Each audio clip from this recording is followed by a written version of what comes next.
ክንድን አበርታ ለአገር ብልጽግና ለወገን መከታ። የኢትዮ ሶማሊያ ጦርነት የካራማራ ድል ከ1969 እስከ 1970። ጸሐፊ አፈንዲ ሙተቂ፣ ተራኪ በአካል መንግሥቱ። እንገስግስ ለትውልድ እንዲተርፍ ያዝነው ትስስር። ተነሳ ተራመድ ክንድን አበርታ ለአገር ብልጽግና ለወገን መከታ።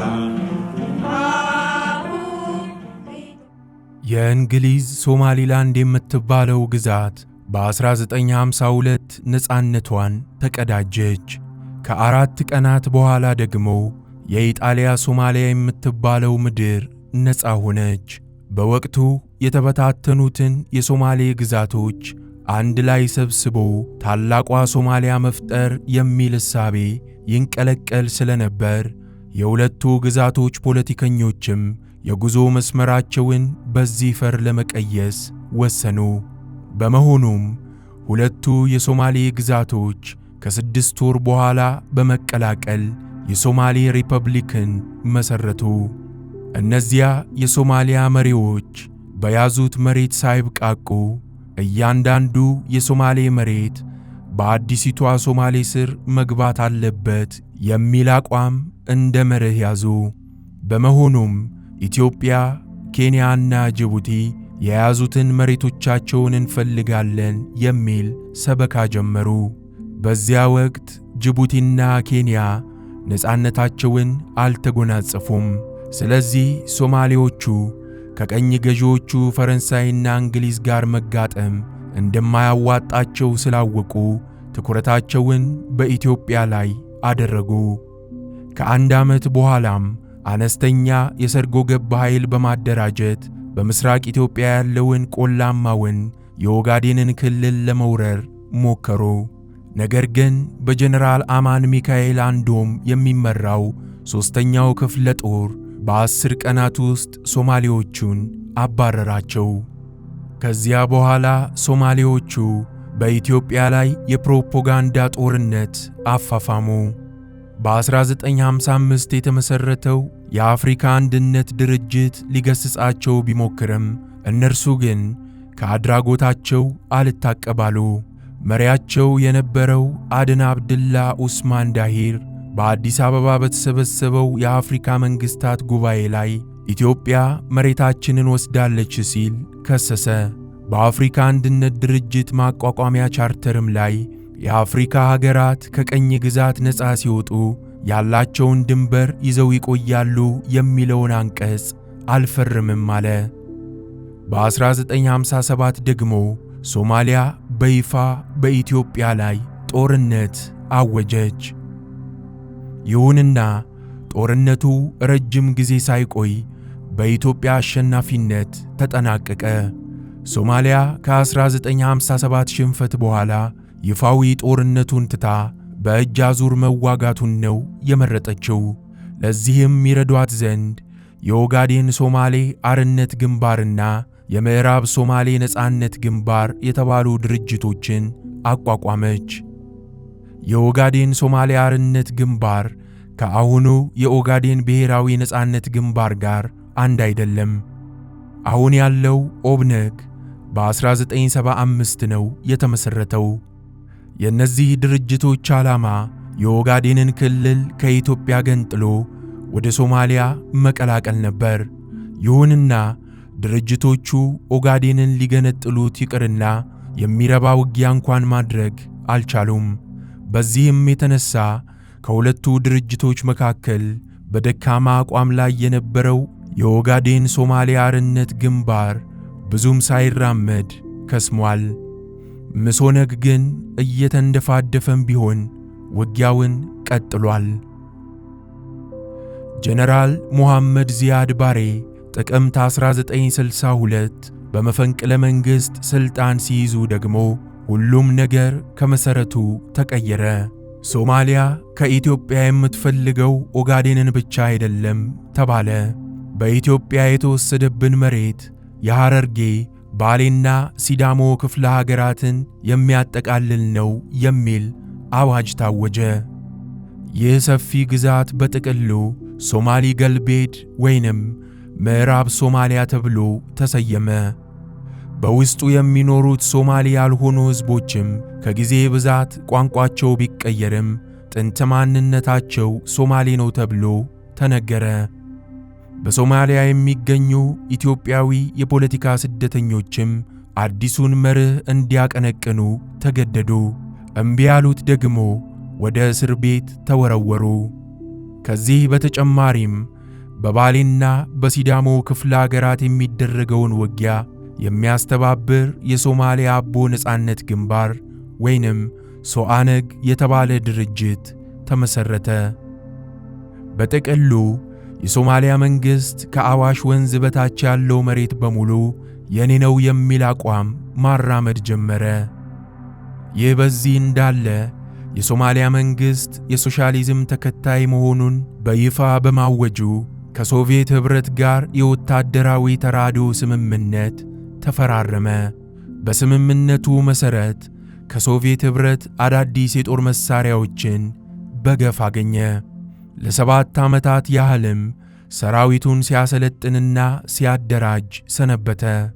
በውጤቱም የዚያድ ባሬዋ ሶማሊያ ከ70 የማያንሱ ዘመናዊ የውጊያ አውሮፕላኖችን የታጠቀ አየር ኃይልና 4 ሜካናይዝድ ክፍለ ጦሮችን ያቀፈ ግዙፍ የጦር ሰራዊት ባለቤት ለመሆን ቻለች። እንግዲህ የሶማሊያ መንግስት ይህንን ሁሉ ካደረገ በኋላ ነው በኢትዮጵያ ላይ ወረራ የፈጸመው።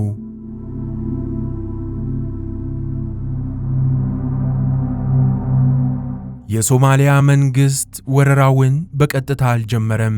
በቅድሚያ በድብቅ ያደራጃቸውን የምዕራብ ሶማሌ ነፃ አውጪ ግንባርና የሶማሊያ አቦ ነጻነት ግንባር አሻማቂዎችን በማስቀደም ነው ዕድሉን የሞከረው።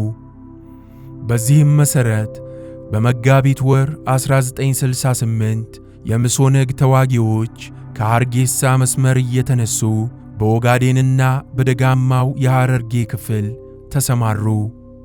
የሶአነግ ተዋጊዎች በበኩላቸው በባሌ ክፍለ ሀገር ወደ ውስጥ እየሰረጉ እስከ ጊኒርና ጎሮ አውራጃዎች ድረስ ለመግባት ቻሉ። እነዚህ ኃይሎች ወደ ኢትዮጵያ በገቡበት ወቅት የደርግ መንግሥት ከኢህአፓ ጋር በገጠመው ትግል እየተናጠ ነበር። ጀብሃና ሻዕቢያም በሰሜኑ በኩል ወጥረው ይዘውታል። ኢዲዩ የተባለው ድርጅትም የሰሜን ምዕራብ ኢትዮጵያ የጠረፍ ከተሞችን ይዞ ደርግን በማስጨነቅ ላይ ነበር። የምሶነግና የሶአነግ ኃይሎች እንደሚፈልጉት ድል ሊቀናቸው አልቻለም።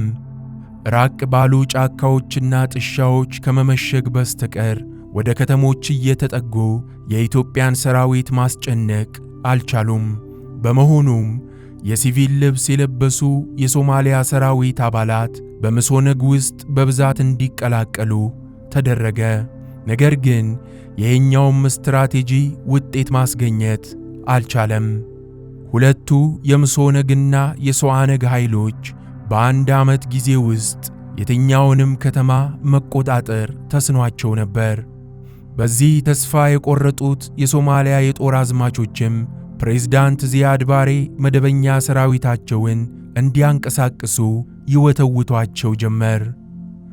ፕሬዝዳንት ዚያድ ባሬ ግን ለጦር አዝማቾቹ ውትወታ አዎንታዊ ምላሽ መስጠት አልፈለጉም። ይህም የሆነው ከሶቪየት ኅብረት አማካሪዎቻቸው የተሰጣቸውን ተግሳጽ በመፍራታቸው ነው።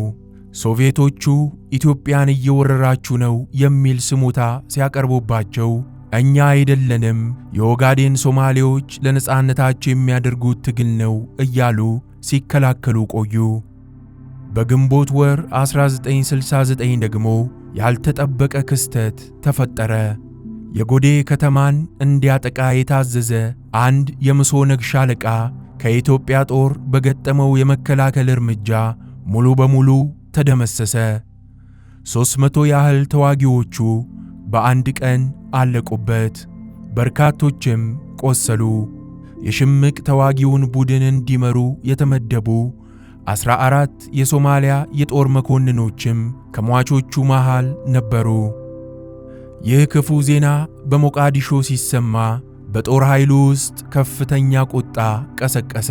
በፕሬዝዳንት ዚያድ ባሬ የሚመራው የሶማሊያ ከፍተኛ አብዮታዊ ምክር ቤት በጉዳዩ ላይ ለመነጋገር አስቸኳይ ጠራ። በስብሰባው መጨረሻ ላይ በተደረሰበት ስምምነት መሠረትም ለአንድ ወር ያህል የድብቅ ወረራው ተጠናክሮ እንዲቀጥል ተወሰነ።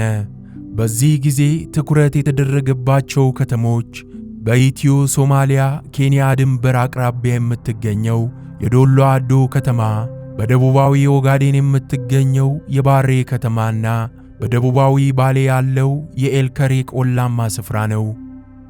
በዚህ የድብቅ ውጊያ ወደ ኢትዮጵያ የዘመተው የሶማሊያ ሰራዊት መደበኛ ዩኒፎርም እንዲለብስ አልተደረገም። የዚህ ድብቅ ውጊያ ዓላማ የኢትዮጵያን ሰራዊት ማስበርገግና የውጊያ አቋሙን መፈተሽ ነበር።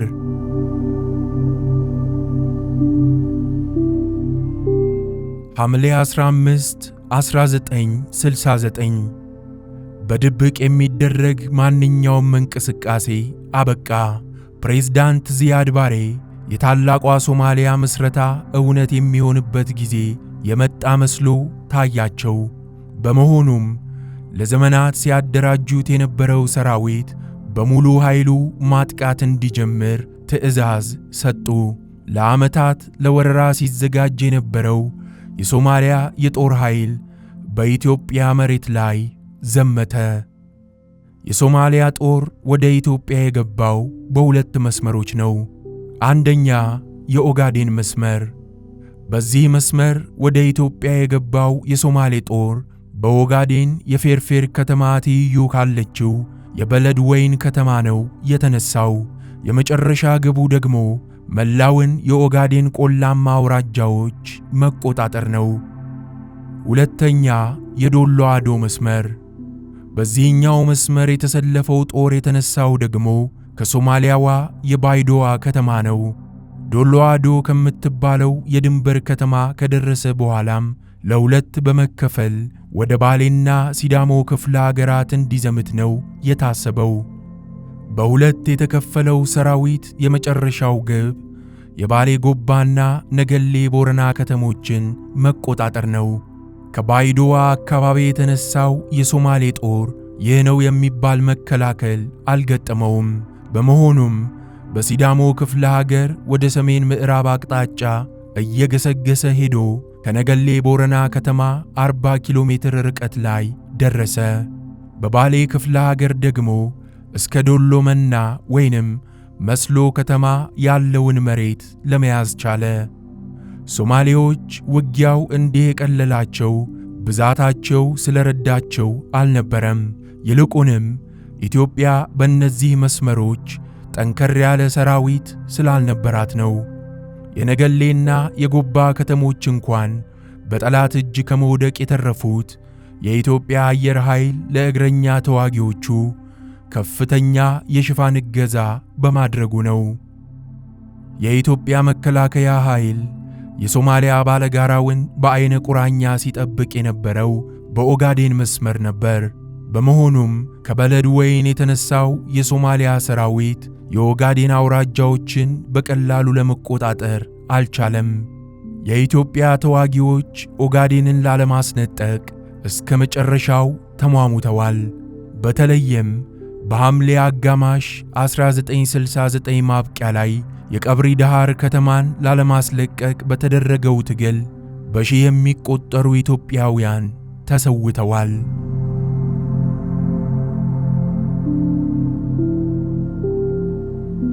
የኢትዮጵያ ሰራዊት ኦጋዴንን ላለማስነጠቅ በሚታገልበት ወቅት ሶማሌዎች በጦርነቱ ሂደት ላይ ከፍተኛ ለውጥ ያስከተለ እርምጃ ወሰዱ።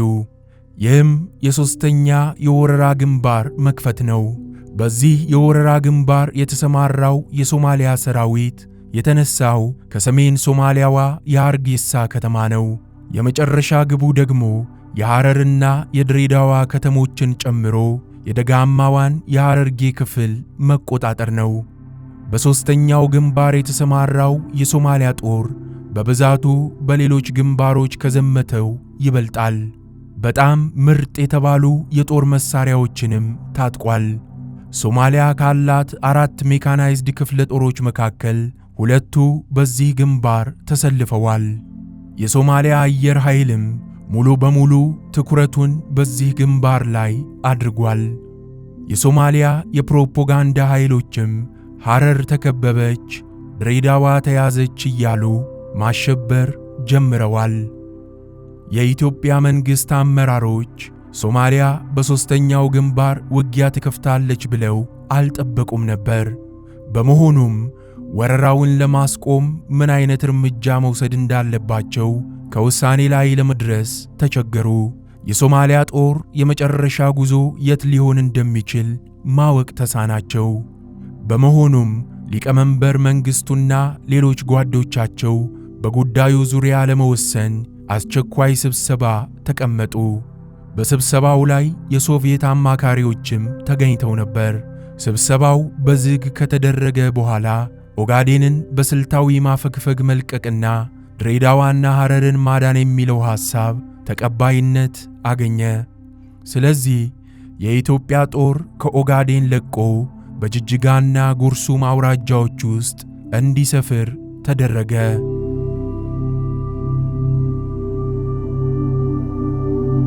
ቀደም ሲል እንደተገለጸው የሶማሊያ ኃይሎች ኦጋዴንን በድብቅ በወረሩበት ጊዜ ኢትዮጵያ በውስጣዊ ፖለቲካ ተቀስፋ ተይዛ ነበር። ሀገሪቱን የሚመራው የደርግ መንግሥትም በኮሎኔል መንግሥቱ ቡድንና በነሻምበል ዓለማየሁ ኃይሌ ቡድን ለሁለት ተከፍሎ ነበር። ሁለቱ ኃይሎች ለመጠፋፋት የሚፈላለጉ በመሆናቸው የሀገሪቱን ድንበር የማስጠበቁን ጉዳይ እምብዛም አላተኮሩበትም። በጥር 25 1969 ግን ሊቀመንበር መንግሥቱ ኃይለ ማርያም በነሻምበል ዓለማየሁ ኃይሌ ቡድን ላይ የማያዳግም እርምጃ ወሰዱ። አብዮቱ ከተከላካይነት ወደ አጥቂነት ተሸጋግሯል ተባለ። ይህም ቀይ ሽብርን ወለደ። በኢህአፓ ላይ የሚደረገው የመደምሰስ እርምጃ በይፋ ተጀመረ። 1 ወር ሙሉ ሽብሩ በከተሞች ተጧጧፈ። የጊዜያዊ ወታደራዊ አስተዳደር ደርግ ለሶማሊያ ጉዳይ ሙሉ ትኩረት መስጠት የጀመረው በመጋቢት ወር መጀመሪያ ላይ ነው። በጊዜው በድንበር አካባቢ ያለው ግፊት እየተጠናከረ መምጣቱ ሪፖርት ስለተደረገ ነው የኢትዮጵያ መንግሥት ጉዳዩን በይፋ ማንሳት የጀመረው። በመሆኑም ሊቀመንበር መንግሥቱ ኃይለ ማርያም አቤቱታቸውን በድንገት ወደ አዲስ አበባ ለመጡት የኩባው ፕሬዝዳንት ፊደል ካስትሮ ሩዝ አሰሙ። ፕሬዝዳንት ካስትሮም ሊቀመንበር መንግሥቱንና ፕሬዝዳንት ዚያድ ባሬን የደቡብ የመን ዋና ከተማ በሆነችው ኤደን ላይ ሰበሰቧቸው። ሁለቱ መሪዎች በተናጠልና በጋራ ባደረጉት ውይይት ሊስማሙ አልቻሉም። የዚህም ምክንያት ፕሬዝዳንት ዚያድ ባሬ ያቀረቡት የመሬት ስጡን ጥያቄ በኢትዮጵያ ልዑካን ቡድን ዘንድ ተቀባይነት በማጣቱ ነው። በተጨማሪም የኢትዮጵያ ልዑካን ሶማሊያ ውጊያ ጀምራለች በማለት ላቀረቡት ክስ የሶማሊያው መሪ ውጊያ አልጀመርንም፣ ውጊያ ማለት ምን እንደሆነ ወደፊት ታያላችሁ የሚል ዛቻ አዘል ምላሽ መስጠታቸው የውይይቱን መንፈስ ረብሾት እንደነበረ ይነገራል። በኤደን የተደረገው ውይይት ያለ ውጤት ከተበተነ በኋላ ሊቀመንበር መንግሥቱ ለመጪው ውጊያ መዘጋጀት እንዳለባቸው ተገነዘቡ። በመሆኑም ስጋ ሜዳ በሚባለው ቦታ የሚገኘውና የቀድሞ የድኩማን ማቋቋሚያ ድርጅት ወላጅ አልባ ሕፃናትንና ረዳት የሌላቸውን አረጋውያን የሚንከባከብበት ማዕከል ተወስዶ የጦር ማሰልጠኛ ካምፕ እንዲሆን ተወሰነ። ማሰልጠኛውም ታጠቅ በሚል ስያሜ ተጠራ። የጦርና የሲቪል ከፍተኛ ካድሬዎች ለስልጠና በደብረ ብርሃን የመምህራን ማሰልጠኛ እንዲከቱ ታዘዙ። ጡረታ ለወጡ ወታደሮች የሰርኩላር ጥሪ ተላለፈ። በየክፍለ ሀገሩ እጩ ሚሊሻዎች እንዲመለመሉ ትዕዛዝ ተሰጠ። ይህ ሁሉ ከተደረገ በኋላ ሊቀመንበር መንግስቱ ሚያዝያ 4 1969 በቴሌቪዥን መስኮት ብቅ ብለው የኢትዮጵያ ሕዝብ ሀገሩን እንዲያድን የሚያሳስበውን ታሪካዊውን የእናት ሀገር ጥሪ አደረጉ።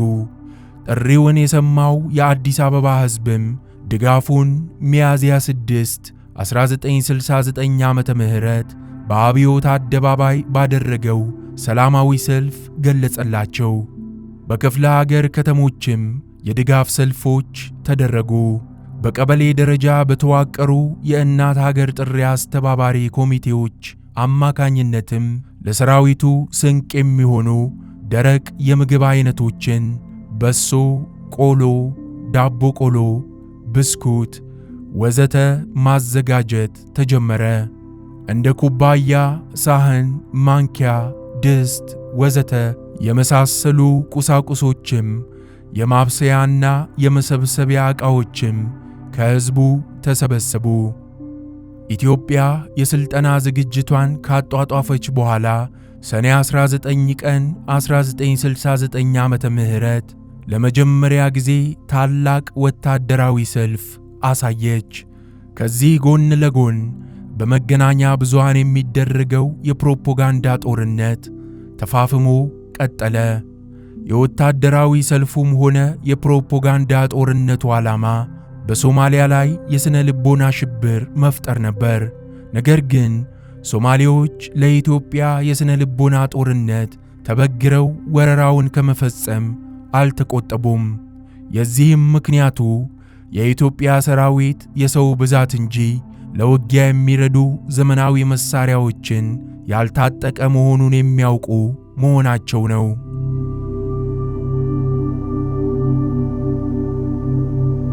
ቀደም ሲል እንደተገለጸው ሶማሊያ ወረራውን በጀመረችበት ወቅት በሁለቱ ሀገሮች የጦር ሰራዊቶች መካከል ከፍተኛ ልዩነት ነው የነበረው።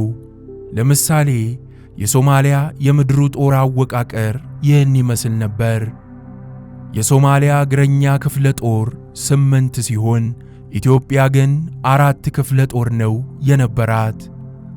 የሶማሌ ኮማንዶ ብርጌድ 4 ሲሆን ኢትዮጵያ ምንም አልነበራትም። የሶማሊያ ሜካናይዝድ ክፍለ ጦር 4 ሲሆን ኢትዮጵያ ምንም አልነበራትም። የሶማሊያ ታንከኛ ክፍል ብርጌድ 4 ሲሆን ኢትዮጵያ 1 ብቻ ነው የነበራት። የሶማሊያ መድፈኛ ብርጌድ 4 ሲሆን ኢትዮጵያ 1 ብቻ ነው የነበራት። ሶማሊያ ቢኤም ሮኬት ሻለቃ 7 ሲኖራት ኢትዮጵያ 1 ብቻ ነው የነበራት።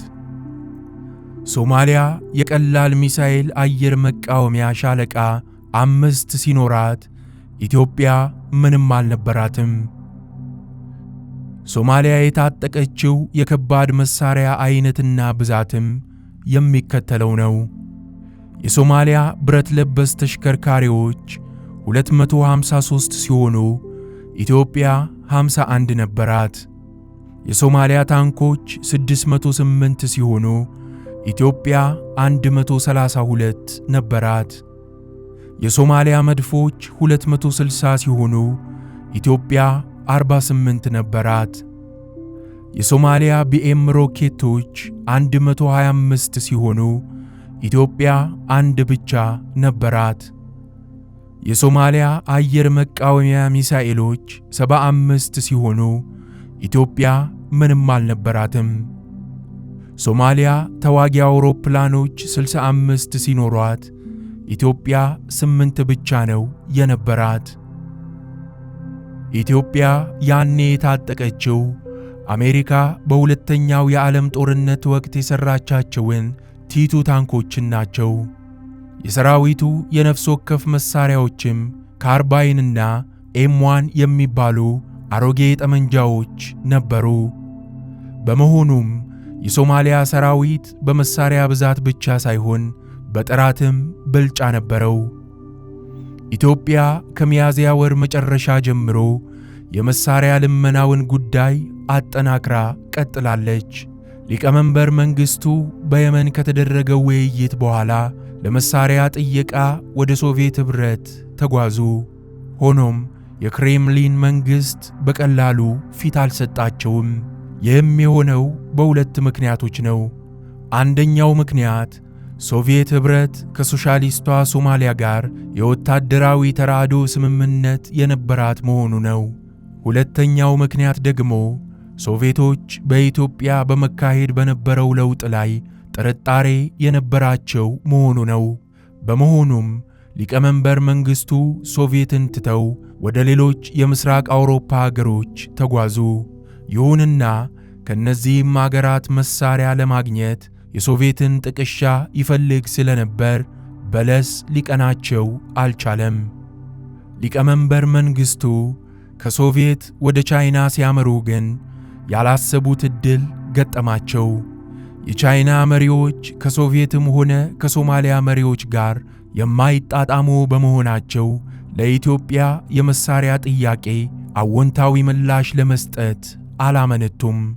በመሆኑም ታንኮችንና መድፎችን የማያካትት ለሁለት ክፍለ ጦር የሚበቃ ትጥቅ ለኢትዮጵያ ሰጡ።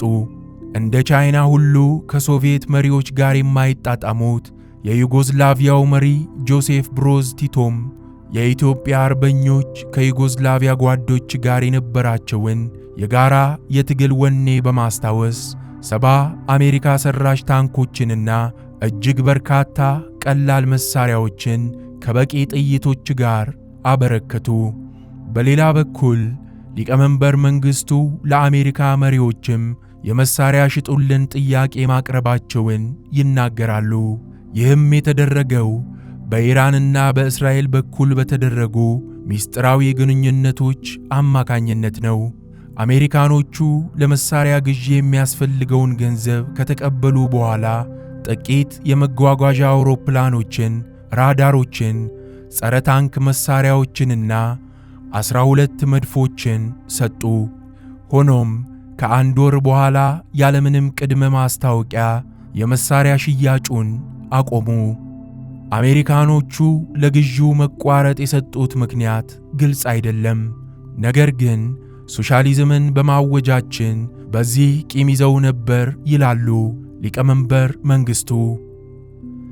በአንዳንድ ፋይሎች ተጽፎ እንደሚታየው ከሆነ ደግሞ አሜሪካ መሳሪያውን የከለከሉት ሁለቱም አገራት መዋጋት የለባቸውም የሚለውን የተባበሩት መንግስታት ውሳኔን ተከትሎ ነው ትላለች።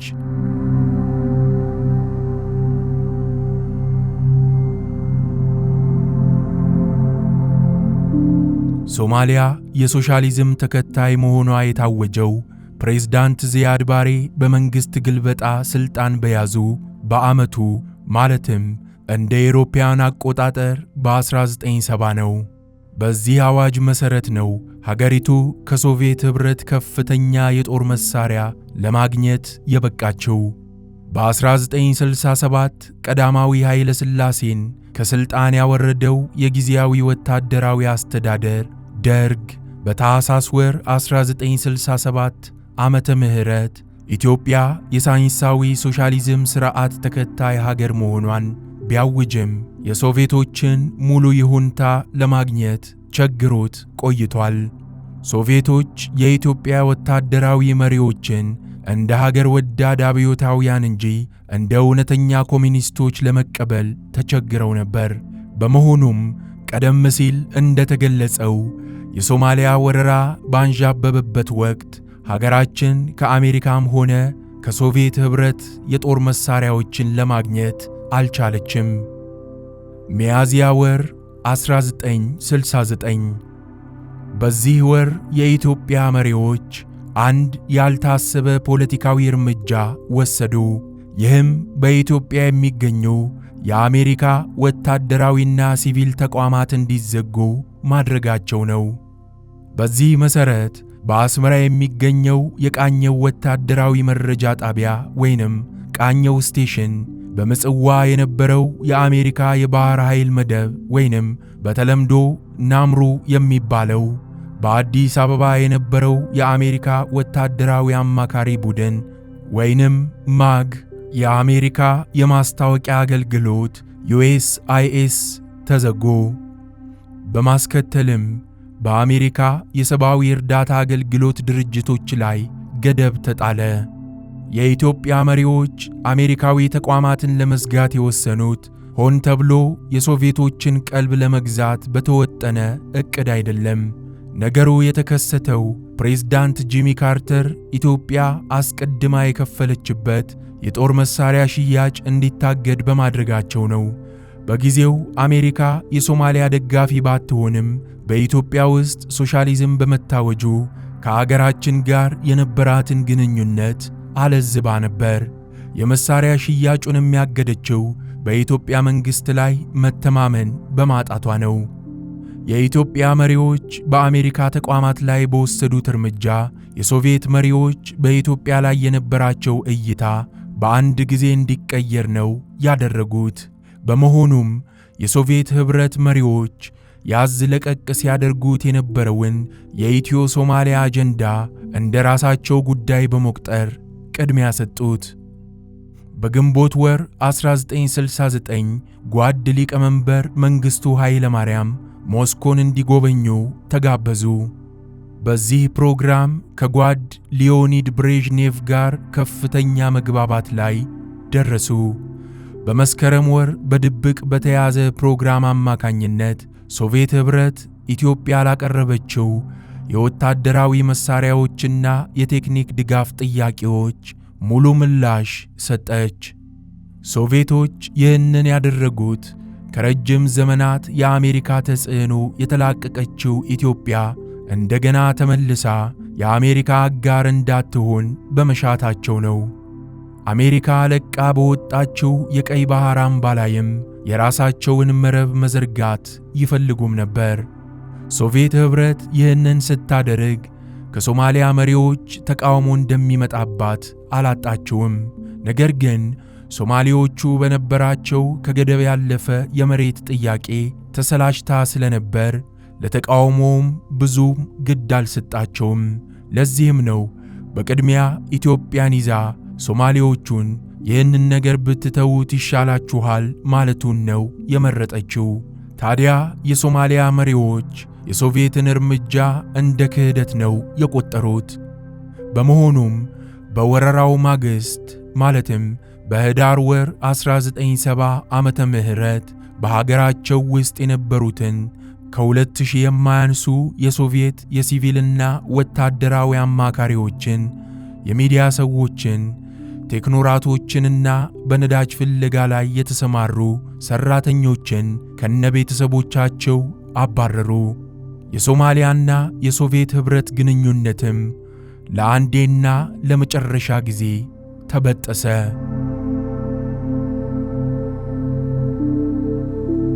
የሶቪየት ኃይሎች ከሶማሊያ መባረራቸው ለኢትዮጵያ ሰርግና ምላሽ ነው የሆነው። በመሆኑም የኢትዮጵያ የጦር ኃይል ለመጀመሪያ ጊዜ ሶቪየት ሰራሽ T-34 ታንኮችን፣ መድፎችን፣ BM ሮኬቶችን የሚታጠቅበት ሁኔታ ተመቻችቶለታል።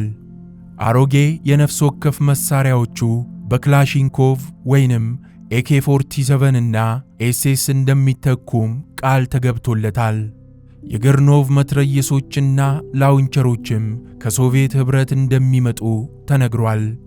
የአየር ኃይሉም የሚግ ጄቶችና ለወታደራዊ አቪዬሽን የሚያገለግሉ አንቶኖቭ አውሮፕላኖችን ሊታጠቅ ተዘጋጅቷል።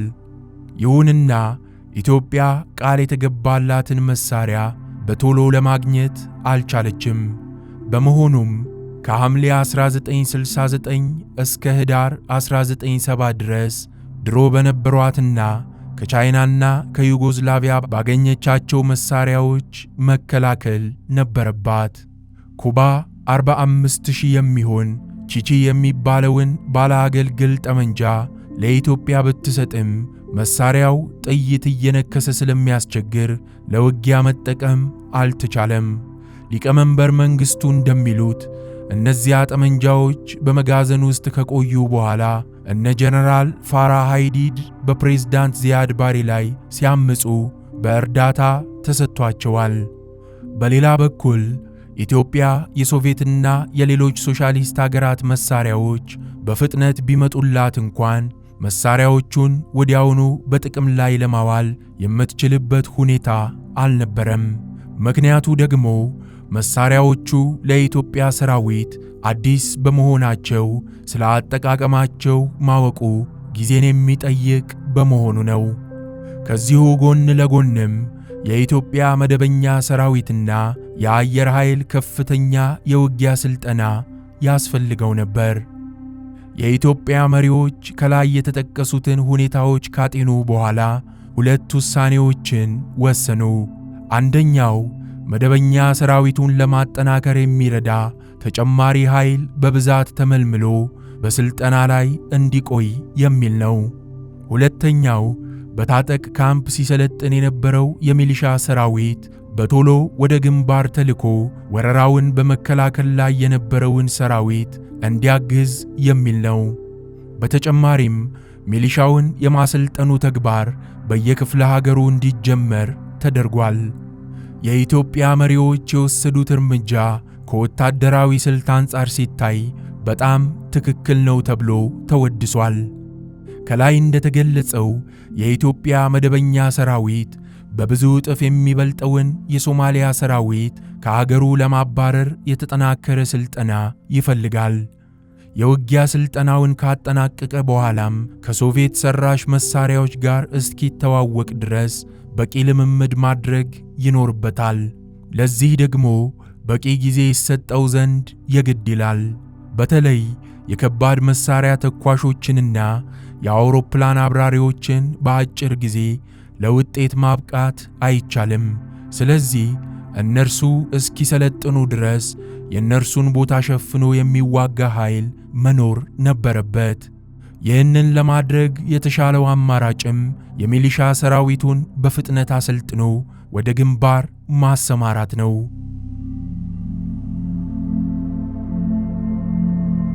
ቀደም ሲል እንደተገለጸው ሶማሊያ አደገኛ ወረራ ያደረገችው በሐርጌሳ ግንባር ነው። የኢትዮጵያ ሰራዊትም በዚህ ግንባር ተጠቃሎ በመግባት ከፍተኛ የመከላከያ ውጊያ ሲያደርግ ነበር። በወቅቱ ለኢትዮጵያ መሪዎች ያስቸገረው የሶማሊያ ጦር የስምሪት አቅጣጫዎችንና የመጨረሻ ኢላማዎችን ማወቁ ነው። ቀደም ሲል በነበረው ግምት የሶማሊያ ሰራዊት ጅጅጋን ከያዘ በኋላ በማስከተል ወደ ሐረር ይመጣል ተብሎ ይጠበቅ ነበር። ነገር ግን የሶማሊያ ሰራዊት በነሐሴ አጋማሽ ላይ ጅጅጋንም ሆነ ሐረርን ሳይነካ ከጭናክሰን ከተማ ጀርባ ወደ ሰሜን ምዕራብ መጓዝ ጀመረ። የኢትዮጵያ የጦር መሪዎች የሶማሊያ ሰራዊት በጉርሱም አውራጃ ውስጥ በማሳበር ወደ ሐረር ከተማ የሚያመራ ነበር የመሰላቸው። በመሆኑም በሐረር ዙሪያ የነበረውን ጥበቃ አጠናከሩ። የሶማሌ ኃይሎች በቀጥታ ወደ ድሬዳዋ እየገሰገሱ መሆናቸው ታወቀ። በዚህም ጊዜ በኢትዮጵያ መሪዎች ዘንድ ከፍተኛ ድንጋጤ ተፈጠረ። ለድሬዳዋ የሚረባ መከላከያ አልተደረገም በሚል መወቃቀስ ተጀመረ።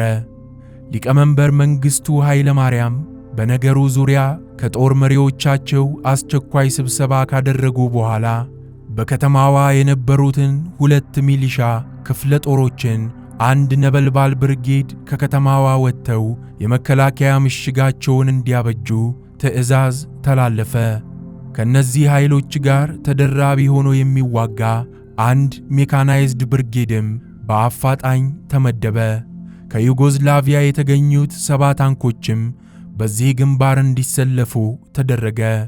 አንድ ሚሊሻ ክፍለ ጦርና አንድ መደበኛ ብርጌድም ደግሞ የድሬዳዋን ከተማ እንዲጠብቁ ተደረገ። ደቡብ የመን ለኢትዮጵያ የሰጠችው 33 ታንኮችም ከስፍራው ደረሱ። የኢትዮጵያ ሰራዊት የመከላከያ ጣቢያውን ጀልዴሳ በተባለ ስፍራ ላይ መሰረተ። ይህ ስፍራ ከድሬዳዋ በደቡብ ምስራቅ አቅጣጫ በ50 ኪሎ ሜትር ላይ ነው የሚገኘው። ነሐሴ 5 ቀን 1969 ወደ ድሬዳዋ የሚያመራው የሶማሊያ ሰራዊት ጀልዴሳ ሲደርስ ያልጠበቀው ውጊያ ገጠመው። 3 ቀናት ሙሉ ቢዋጋም ጀልዴሳን ማለፍ አቃተው። በመሆኑም ተጨማሪ ጦር አስመጥቶ እንደገና ሌላ ጥቃት ከፈተ። ነገር ግን የኢትዮጵያ ኃይሎችን አንበርክኮ ለማለፍ ሳይችል ቀረ። የሶማሊያ ሰራዊት በዚህ ተስፋ ሳይቆርጥ ለሶስተኛ ጊዜ ኃይለኛ የሜካናይዝ ውጊያ ከፈተ። ይሁን እንጂ የሶስተኛው ዙር ጥቃት ለሶማሊያዎቹ ከበፊቱ የባሰ ውድቀትን ነው ያስከተለው። ምክንያቱም የኢትዮጵያ ሰራዊት የውጊያ ስልቱን በመለወጡ ነው። ይህም ማለት ሰራዊቱ እንደ በፊቱ መከላከሉን ትቶ ወደ ማጥቃቱ እንዲገባ ነው የተደረገው። የኢትዮጵያ የጦር ኤክስፐርቶች ይህንን ለውጥ ያደረጉት የአካባቢው ሜዳማነት ለሜካናይዝድ ውጊያ የሚያመች መሆኑን በማጤናቸው ነው። ከዚህም ሌላ በኮሎኔል ፋንታ በላይ የሚመራው የኢትዮጵያ አየር ኃይል ሙሉ ትኩረቱን በዚህ ግንባር ላይ እንዲያደርግ ታዞ ነበር።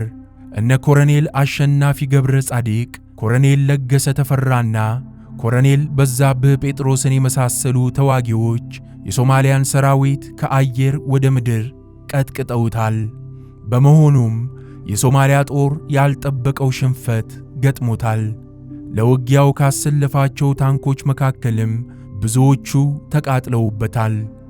በዚህም የተነሳ ሶማሌዎቹ በነሐሴ ወር መገባደጃ ላይ ድሬዳዋን የመያዝ ዕቅዳቸውን እርግፍ አድርገው በመተው ሙሉ ትኩረታቸውን ወደ ጅጅጋና ሐረር አዞሩት። በመስከረም 1970 የሶማሊያ ጦር ጅጅጋን ለመያዝ ውጊያ ከፈተ። በከተማዋ የቀረው የኢትዮጵያ ኃይል ባለው አቅም ሁሉ ከተማዋን ላለማስነጠቅ ተከላከለ። ይሁንና የሶማሊያ ጦር በሰው ኃይልም ሆነ በያዘው መሳሪያ ስለሚበልጥ 2 ብርጌድ ብቻ ይዞ በሚዋጋው የኢትዮጵያ ጦር የሚመለስ አልሆነም። በተጨማሪም የሶማሊያ አየር ኃይል በውጊያው ላይ በከፍተኛ ደረጃ ተሳትፎ ነበር። ስለዚህ ጳጉሜ 5 1969 የኢትዮጵያ ጦር በስልታዊ ማፈግፈግ ጅጅጋን እንዲለቅ ታዘዘ። በዚሁ መሰረት ጦሩ ከከተማዋ ወጥቶ በጅጅጋና በሐረር መሃል ካለችው አነስተኛዋ የቆሬ ከተማ አቅራቢያ ከጅጅጋ በስተምዕራብ በኩል በ40 ኪሎ ሜትር ላይ የመከላከያ ጣቢያውን መሰረተ። ከኦጋዴን ያፈገፈገው ጦርም በዚህ ግንባር ተሰልፎ የሶማሊያ ጦር ወደ ሐረር ከተማ እንዳይገፋ ገትሮ እንዲይዝ ተደረገ።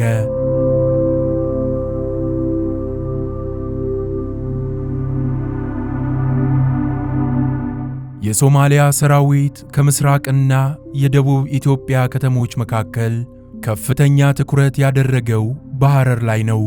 ለዚህም ምክንያት አለው። ሐረር ረጅምና ጥንታዊ ታሪክ ያላት ከተማ በመሆኗ የሶማሊያ መሪዎች የኛ ከተማ ናት ይሏት ነበር። በተለይም ሐረርን ከኢማም አህመድ ኢብራሂም አልጋዚ ታሪክ ጋር በማያያዝ ከፍተኛ ፕሮፓጋንዳ ይነዙላት ነበር።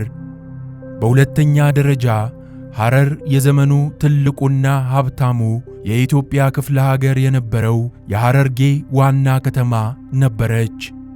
በሦስተኛ ደረጃ ኢትዮጵያ ከነበሯት 4 ክፍለ ጦሮች መካከል በጣም ግዙፍ የሆነው የሦስተኛው ክፍለ ጦሮች ዋና የማዘዣ ጣቢያ የሚገኝባት ከተማ ነበረች። በአራተኛ ደረጃ ሐረር ብቸኛዋ የኢትዮጵያ የጦር አካዳሚ የሚገኝባት ከተማ ነበረች።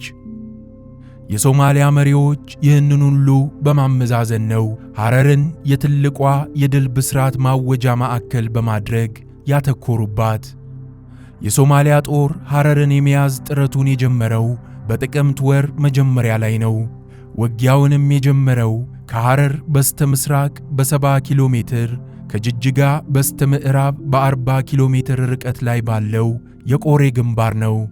ኢትዮጵያውያኑ በዚህ ውጊያ ሲወጠሩ የሶማሊያ ሰራዊት ከጭናክሰን ከተማ አቅራቢያ ተነስቶ በጉርሱም አውራጃ ውስጥ በከፍተኛ ፍጥነት በመራመድ የኤጀርሳ ጎሮ ከተማን ያዘ።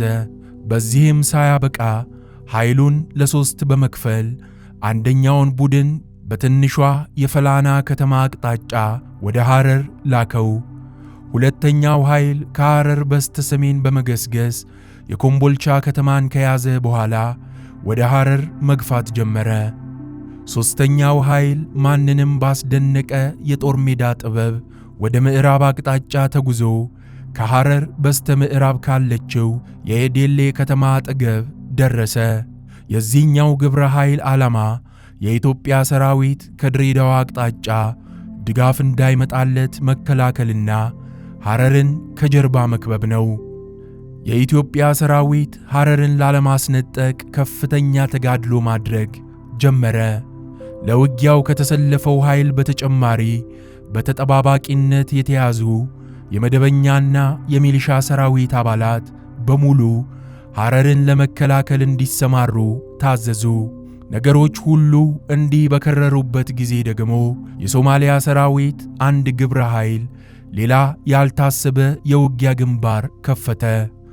ይኸውም ኃይል የመጣው ከሐረር ከተማ በስተደቡብና በደቡብ ምዕራብ በኩል ነበር።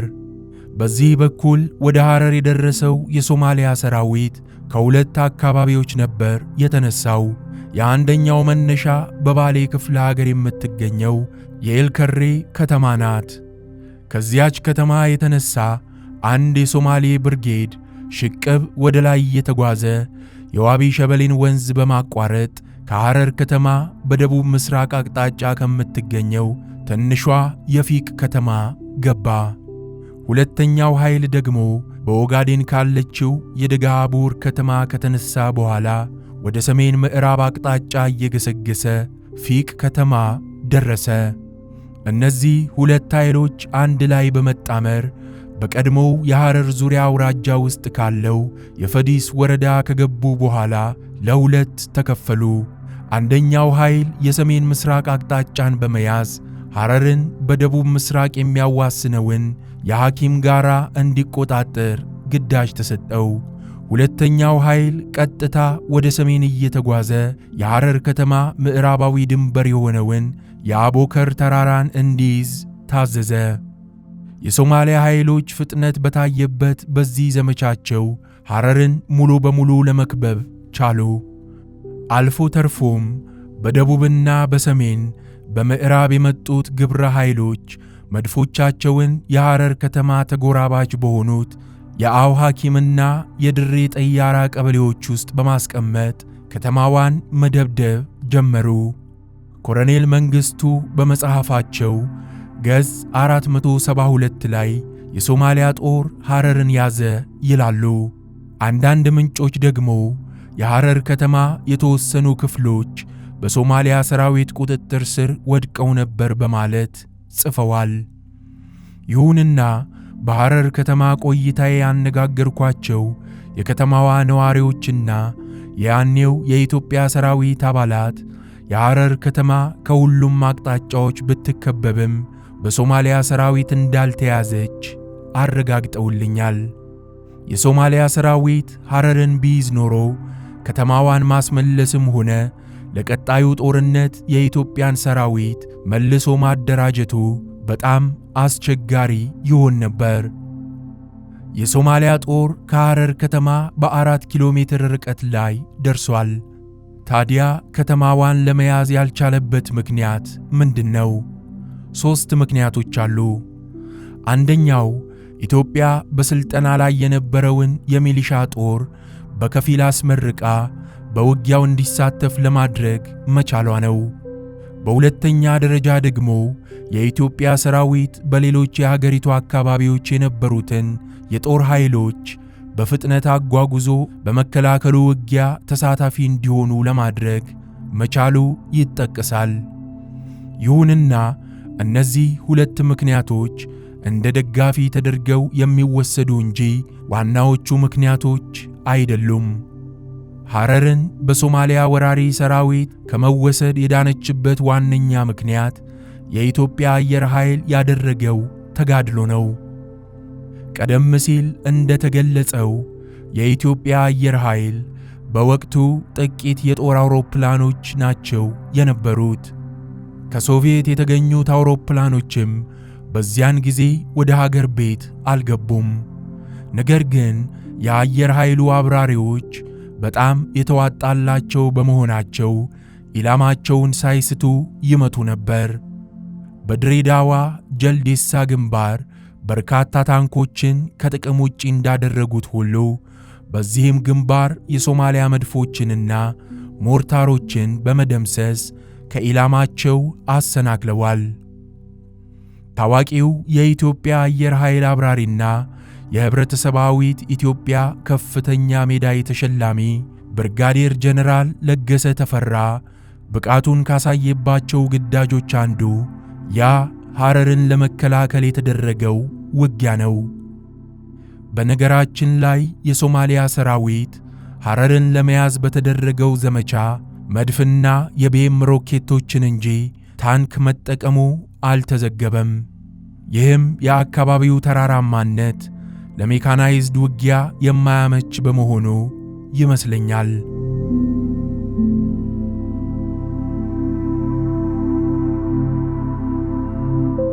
ነሐሴ ወር 1970 ሶቪየት ኅብረት ለመጨረሻ ጊዜ ፕሬዝዳንት ዚያድ ባሬን ወደ ሞስኮ ጠራቻቸው። በኃይል የያዙትን የኦጋዴንን ግዛት እንዲለቁና ጉዳዩን በሰላም እንዲጨርሱም መከረቻቸው። ፕሬዝዳንት ዚያድ ባሬ ግን በእንቢታቸው ጸኑ።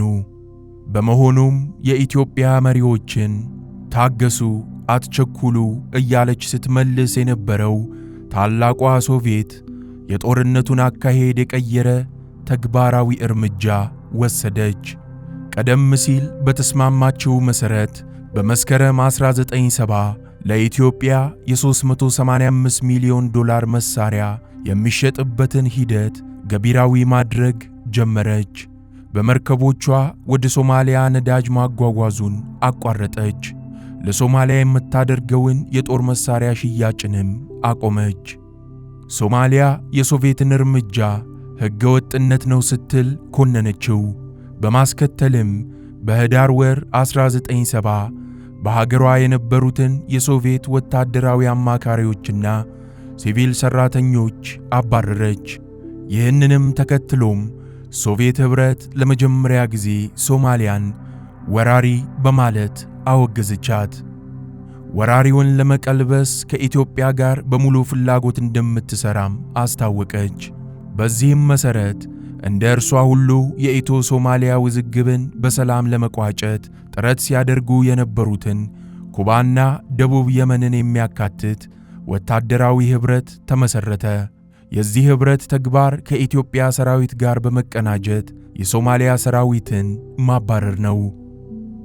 ሦስቱ ሀገራት በጦርነቱ የነበራቸው ተሳትፎ ሲጠቃለል የሚከተለውን ይመስላል። አንደኛ፣ ሶቪየት ኅብረት። ሶቪየት ኅብረት የምድር ጦር ኃይሏ ምክትል አዛዥ የነበሩትን በኋላ ፊልድ ማርሻል ቫሰሊ ፔትሮቭን የዓለም አቀፉ ቡድን ኃላፊ አድርጋ መድባለች።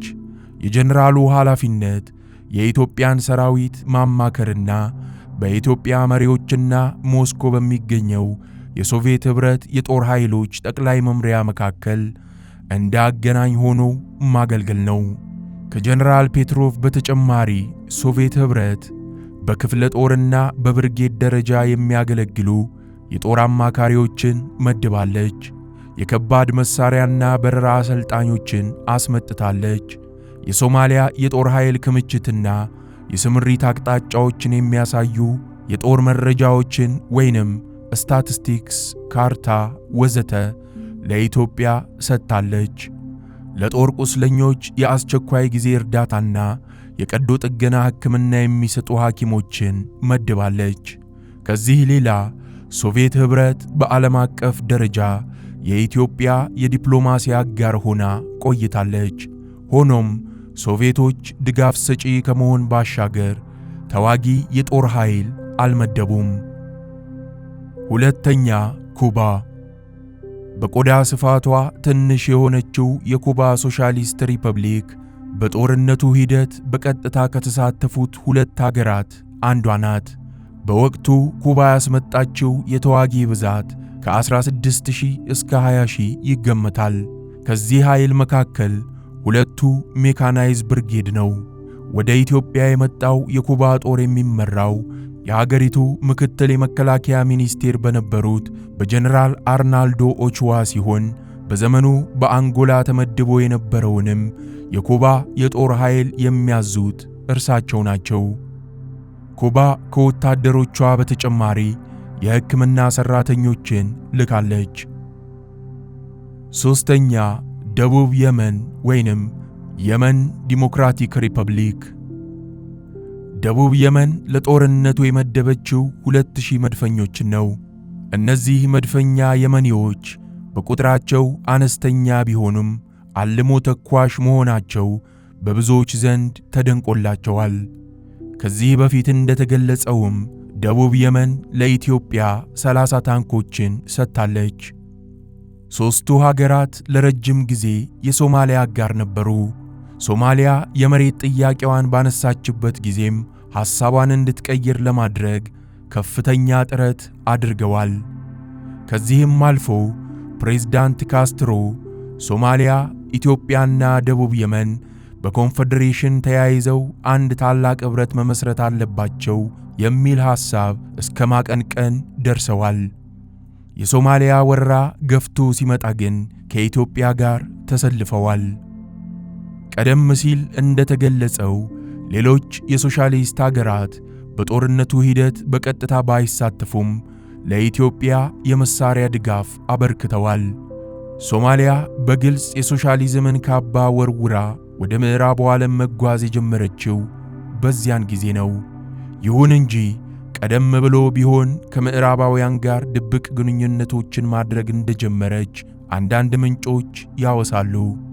ለምሳሌ ከአሜሪካ መከላከያ ሚኒስቴር ጋር ጥብቅ ቁርኝት ካለው አንድ ተቋም የተገኘ ጥናታዊ ጽሑፍ አሜሪካ፣ ብሪታንያና ፈረንሳይ ለሶማሊያ የጦር መሳሪያዎችን ለመሸጥ በድብቅ የተስማሙት ወረራው በተጀመረበት የሐምሌ ወር 1969 መሆኑን ይገልጻል። ከአረብ ሊግ ሀገራት መካከል ግብፅና ሳውዲ አረቢያ በድብቅ ሶማሊያን ይረዷት ነበር። ሊቢያና አልጄሪያ ግን የኢትዮጵያ ደጋፊ ነበሩ።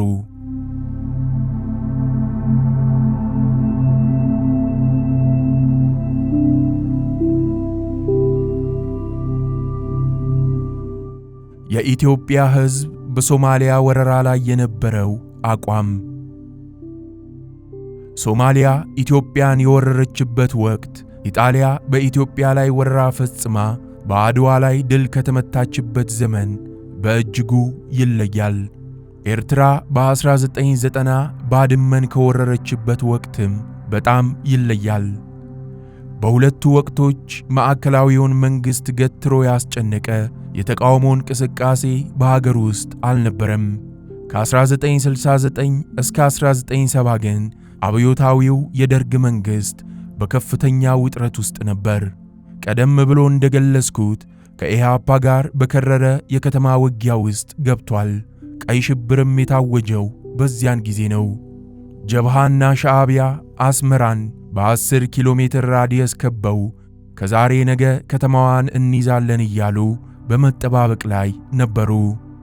ኢዲዩ የተባለው ድርጅት የሰሜን ምዕራብ ኢትዮጵያ የጠረፍ ከተሞችን ይዟል። ህወሓት፣ ኦነግ፣ የአፋር ነፃ አውጪ ግንባርና ሌሎችም ድርጅቶች በደርግ መንግሥት ላይ ብረት አንስተዋል። ደርግ ያንን ውጥረት ሁሉ ተቋቁሞ የሶማሊያን ወረራ መመለስ ነበረበት። እንደተመኘውም ሶማሊያን ለማባረር ችሏል። ታዲያ ደርግ ሶማሊያን ያባረረበት ጉልበት ከየት አገኘ? በርካታ ምንጮች ይህን ጉዳይ በትክክል አይጽፉትም። በተለይም ምዕራባውያን ደርግን ስለሚጠሉት ብቻ ኢትዮጵያ ያሸነፈችው ሶቪየትና ኩባ ስለተዋጉላት ነው ይላሉ። የሚገርመው ግን ሶቪየት ኅብረት ለኢትዮጵያ የመሳሪያና የሥልጠና ድጋፍ ብትሰጥም ጦርነቱ እስኪያበቃ ድረስ ሶማሊያ በሰራዊት ብዛትና በመሳሪያ ጉልበት ከኢትዮጵያ የምትበልጥ መሆኑ ነው። የሶቪየት ኅብረት ለረጅም ዓመታት የሶማሊያ አሰልጣኝና አስታጣቂ ነበረች። ኢትዮጵያ ከሶቪየት ኅብረት የመረጃ ድጋፍ እንዳገኘችው ሁሉ ሶማሊያም ከሶቪየት ኅብረት ሰፊ ድጋፍ ታገኝ ነበር። ታዲያ ሶቪየት ኅብረት በህዳር ወር ውስጥ 1970 የኢትዮጵያን ጦር ማማከር ጀምራ ነው እንዴ ጦርነቱ በ4 ወር ውስጥ ብቻ ሊጠናቀቅ የቻለው? ዋናው ነጥብ ያለው እዚህ ላይ ነው። የኢትዮጵያ ሕዝብ በጦርነቱ ሙሉ በሙሉ መንግሥትን በመደገፉ ነው ኢትዮጵያ ድል ለማድረግ የቻለችው። በ5 ወር ውስጥ 80,000 መደበኛ ሰራዊትና 220,000 ሚሊሻ ሰራዊት ለመመልመል የተቻለው ከግዳጅ ነፃ በሆነ ሂደት ነው። ሁሉም ኢትዮጵያዊ ወታደር ዲሲፕሊን ጠባቂና የተመደበበትን ግዳጅ ለመወጣት ቁርጠኛ ሆኖ መገኘቱም ሌላ ነጥብ ነው። ሕዝቡ በየቀበሌው የተመደበበትን ግዳጅ ሲወጣ የነበረ መሆኑም ሳይጠቀስ አይታለፍም። ለምሳሌ የሰራዊቱ ቀለብ በአብዛኛው በሕዝቡ ነበር የሚዘጋጀው። ታዲያ ብዙዎች የሚደነቁበት አንድ ነጥብ አለ። ይህም የኢትዮጵያ ሕዝብ ሀገርንና መንግሥትን ለያይቶ የሚያይበት ሚዛን ነው። የደርግ መንግሥት ከየካቲት 1969 እስከ ህዳር 1970 ድረስ በቀይ ሽብር ልጆቹን ሲጨርስበት ነበር። ጦርነቱ እየተካሄደ እንኳን ቀይ ሽብር ሙሉ በሙሉ አላቆመም። የኢትዮጵያ ሕዝብ ልጆቹ በደርግ ታጣቂዎች የጥይት ራት ቢሆኑበትም በመንግሥቱ ላይ አላቄመም። በድንቁርናና በድህነት ሲማቅቅ የነበረው የኢትዮጵያ ሕዝብ ሀገርን ከጊዜያዊ መንግሥት ነጥሎ ማየትን ያውቅበታል። ለዚህም ነው የያኔው የኢትዮጵያ ሕዝብ የሶማሊያ ወረራን በልበ ሙሉነት ለመከላከል የቻለው። ሕዝቡ እንደዚያ ባይሆን ኖሮ ሶማሊያ እንደ ምኞቷ በአዋሽ ብቻ ሳትገታ አዲስ አበባንም ጠቅልላ ትወስድ ነበር።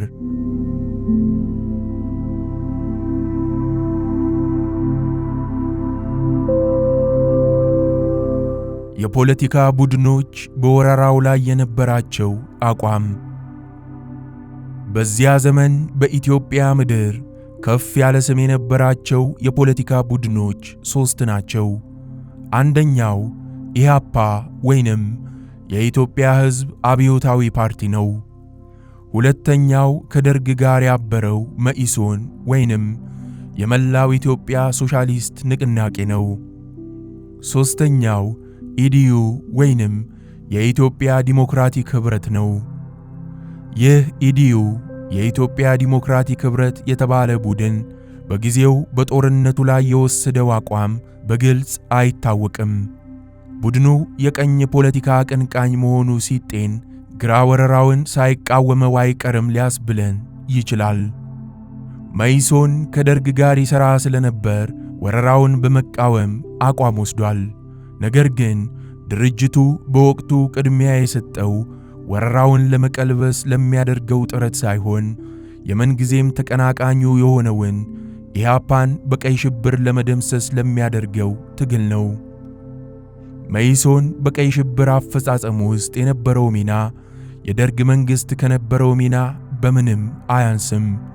እንዲያውም በመጋቢት 1969 ከመጋቢት 13 እስከ መጋቢት 15 1969 በአዲስ አበባ ከተማ ለ3 ቀናት የተካሄደውን የቤት ለቤት አሰሳ የመራው መኢሶን እንደነበረ በብዙ ምንጮች ተረጋግጧል። የኢህአፓው መሪ ዶክተር ተስፋዬ ደበሳይና የኢላማ መሪ ማርቆስ ሀጎስን ጨምሮ በርካታ የኢህአፓ አባላት የተገደሉት ያኔ ነው። ኢህአፓም በአቅሙ ብዙዎችን ገድሏል። ታዲያ የሚያስገርመው ከደርግ ጋር እንዲህ እጅና ጓንት ሆኖ ሲሰራ የነበረ ቡድን ማንም ባልጠበቀው መንገድ የሶማሊያ ወረራ በሚካሄድበት ወቅት ነሐሴ 1969 ከደርጎች ጋር የነበረውን ኅብረት አፍርሶ ወደ ህቡ ፓርቲነት ለመለወጥ ጥረት ማድረጉ ነው። መኢሶን እርምጃውን የትግል ስልት ለውጥ ነው ይለዋል። ይህንንም ያደረግኩት ደርግ ከኢህአፓ ቀጥሎ እኔን ሊያጠፋኝ በሚስጥር ሲያደባ በማየቴ ነው ይላል። ደርግ ግን ኩነቱን ፍርጠጣ ነው ይለዋል።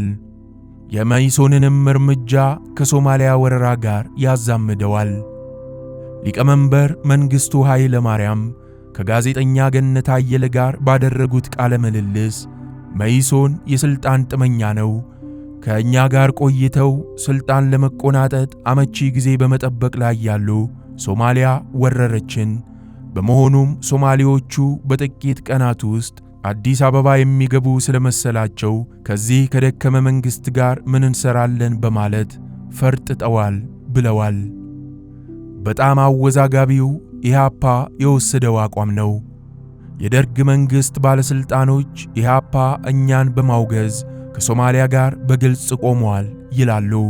ከዚህም አልፎ በቆሬ ግንባር በሰራዊታችን ውስጥ በሰገሰጋቸው ሰርጎ ገቦቹ አማካኝነት ሳቦታጅ በመስራት በረቀቀ ዘዴ ወግቶናል በማለትም ይከሳሉ።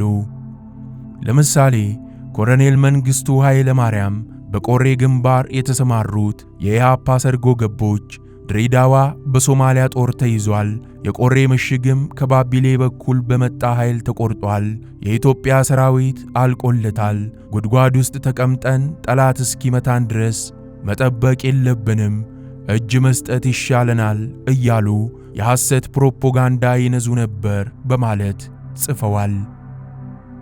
በደርግ ወገን ሆነው ያኔውን ታሪክ የጻፉት አቶ ገስጥ ተጫኔም በብዕር ስማቸው ዘነበ ፈለቀ ነበር በተሰኘው መጽሐፋቸው እንዲህ ይሉናል።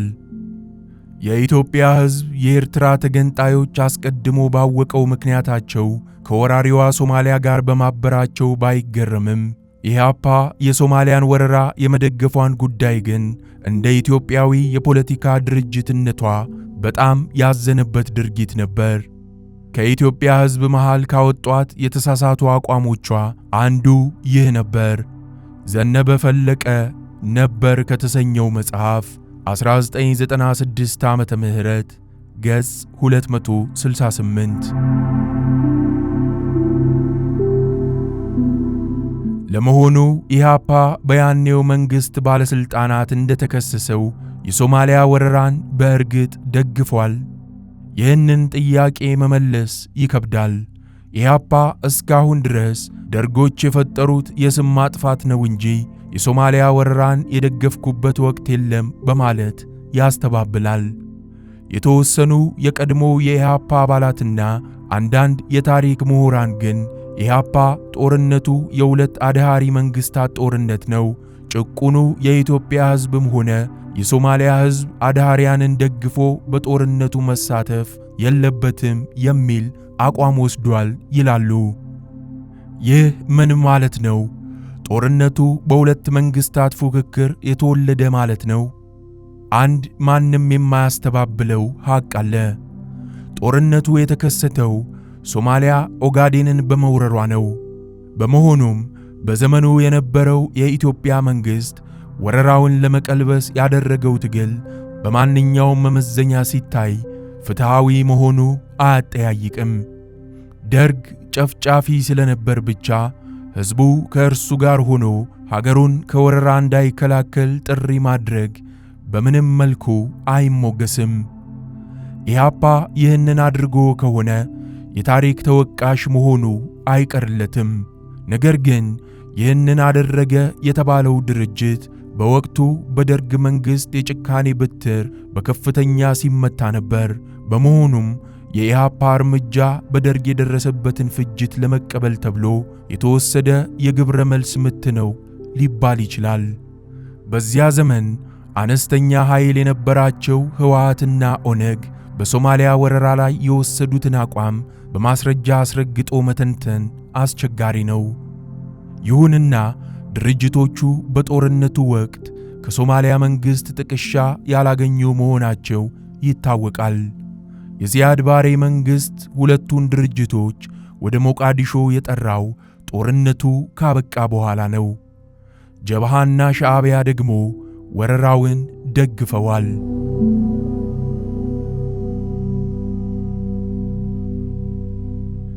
የኢትዮጵያ የመልሶ ማጥቃት ቅድመ ዝግጅት ከህዳር 1970 እስከ የካቲት 1970።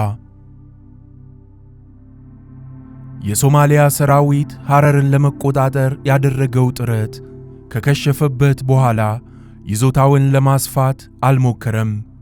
ሶቪየት ኅብረት፣ ኩባና የመን ኢትዮጵያን በመደገፍ በጦርነቱ ውስጥ መግባታቸውን ሲረዳ በያዛቸው አካባቢዎች መከላከያውን ማጠናከሩን ነው የመረጠው። ኢትዮጵያ በበኩሏ የመልሶ ማጥቃት ዝግጅቷን አጧጧፈች። ሶቪየት ኅብረት በቃሏ መሠረት በታኅሳስ ወር 1970 67 የሚግ ተዋጊ ጀቶችን ለኢትዮጵያ ሰጠች። 600 ታንኮች፣ ከ200 በላይ ብረት ለበሶች፣ 150 ያህል መድፎች፣ 100 የቢኤም ሮኬት ማስወንጨፊያዎች፣ ዙ-23 የአየር መቃወሚያዎች፣ ቀላልና ከባድ መትረየሶች፣ ቦምቦች፣ ሮኬቶች ወዘተ ወደ ኢትዮጵያ መጡ። ዘመናዊ የሆኑ ሶቪየት ሰራሽ ዋዝ ጂፖች፣ ሽፍን ወታደራዊ መኪናዎች፣ ኦራል፣ አይፋና ካማዝ የሚባሉ ከባድ መኪናዎችም ለኢትዮጵያ ተሰጡ። የአውሮፕላንና የሄሊኮፕተር አብራሪዎች፣ ወታደራዊ መኮንኖችና የውጊያ አሰልጣኞች፣ የፈንጂ መሐንዲሶች ወዘተ በአስቸኳይ ወደ ሶቪየት ኅብረት እየተላኩ ተጨማሪ ሥልጠና እንዲወስዱ ተደረገ። በሀገር ውስጥ ደግሞ ቀደም ብለው የተጀመሩት የፓራ ኮማንዶ፣ የአየር ወለድ፣ የባህር ወለድ፣ የከባድ መሳሪያ ተኳሾች፣ የበታች አዛዦች፣ የመደበኛ ተዋጊዎችና የሚሊሻ ወታደሮች ሥልጠናዎች ተጠናክረው ቀጠሉ። ያኔውን ታሪክ በትክክል ለማወቅ እንዲቻለን የኢትዮጵያ መንግሥት ሥልጠና ያካሄደባቸውን ማዕከላት ዝርዝር ማሳወቅ ያለብን ይመስለኛል። ታጠቅ የጦር ሰፈር በሸዋ ክፍለ ሀገር ከአዲስ አበባ በቅርብ ርቀት ላይ 20 ኪሎ ሜትር ላይ የሚገኝ ሲሆን ኢትዮጵያ በታሪኳ የገነባቸው ትልቁ የጦር ማሰልጠኛ ማዕከል ነው። በኢትዮ ሶማሊያ ጦርነት ወቅት በታጠቅ ይሰለጥኑ የነበሩት ሚሊሻዎች ናቸው። ይህ ማዕከል በአንድ ጊዜ 100,000 ሰልጣኞችን ለመቀበል ይችላል። አንደኛ ኩሃ የጦር ሰፈር በትግራይ ክፍለ ሀገር የሚገኝ የጦር ማሰልጠኛ ነው። በዚህ ማዕከል የሰለጠኑት የመደበኛ ጦር አባላት ናቸው። ሁለተኛ አዘዞ ጦር ሰፈር በጎንደር ክፍለ ሀገር ነው የሚገኘው። በዚህኛው ማዕከል የሰለጠኑት የመደበኛ ጦር አባላት ናቸው። ሦስተኛ ለምለም ጦር ሰፈር ወይንም ለምለም ግቢ በሸዋ ክፍለ ሀገር በደብረ ዘይት ከተማ የሚገኝ የጦር ማሰልጠኛ ነው። በዚህ ማዕከል የሰለጠኑት መደበኛ ተዋጊዎችና አየር ወለዶች ናቸው። አራተኛ ዝዋይ ጦር ሰፈር በሸዋ ክፍለ ሀገር ነው የሚገኘው። በዚህ ማዕከል የሰለጠኑት ፓራ ኮማንዶዎች ናቸው። አምስተኛ አዋሳ የጦር ሰፈር በሲዳሞ ክፍለ ሀገር ከአዋሳ ሐይቅ ዳር ነው የሚገኘው። በዚህኛውም የጦር ሰፈር የሰለጠኑት የፓራ ኮማንዶ ተዋጊዎች ናቸው። ስድስተኛ ለገዳዲ የጦር ማሰልጠኛ ከአዲስ አበባ በሰሜን አቅጣጫ በ20 ኪሎ ሜትር ርቀት ላይ ነው የሚገኘው። በዚህኛው ማዕከል የሰለጠኑት ፓራ ኮማንዶዎች ነበሩ። ሰባተኛ አዋሽ አርባ የጦር ትምህርት ቤት በሸዋና በሐረርጌ ድንበር አቅራቢያ ከአዋሽ 7 ኪሎ ከተማ በቅርብ ርቀት ላይ ነው የሚገኘው። በዚህ ማዕከል የሰለጠኑት በአብዛኛው የታንክ፣ የመድፍና የሌሎች ከባድ መሳሪያ ተኳሾች ሲሆኑ አንድ የፓራ ኮማንዶ ብርጌድም በማዕከሉ ሰልጥኗል። የተዋጊ ወታደሮች፣ የመኮንኖችና የከባድ መሳሪያ ተኳሾች ስልጠና በተጧጧፈበት ወቅት የጦር መሳሪያዎቹ ወደ ኢትዮጵያ በመጓጓዝ ላይ ነበሩ።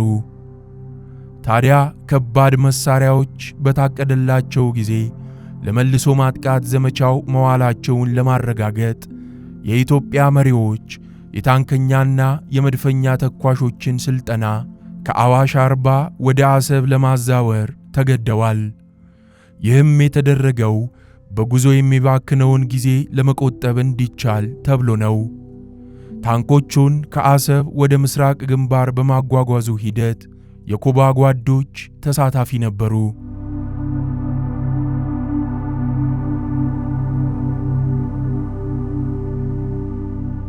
የኢትዮጵያ የፕሮፓጋንዳና የዲፕሎማሲ ሥራዎች። ኢትዮጵያ የመልሶ ማጥቃት ዘመቻ ለመክፈት ያቀደችው በየካቲት ወር ሁለተኛው አጋማሽ 1970 ነበር። ከዚያ በፊት በሁሉም እርከን የሚሰሩ ተግባራትን ማከናወን ነበረባት።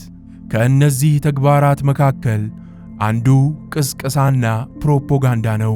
ይህም በሦስት ዘርፎች የተከፈለ ነው።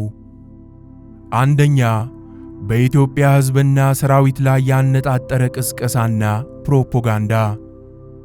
ዓላማው የኢትዮጵያ ሕዝብ የመጨረሻው ድል እስኪገኝ ድረስ ለዘመቻው ደጀን ሆኖ እንዲቀጥል ማድረግ ነው።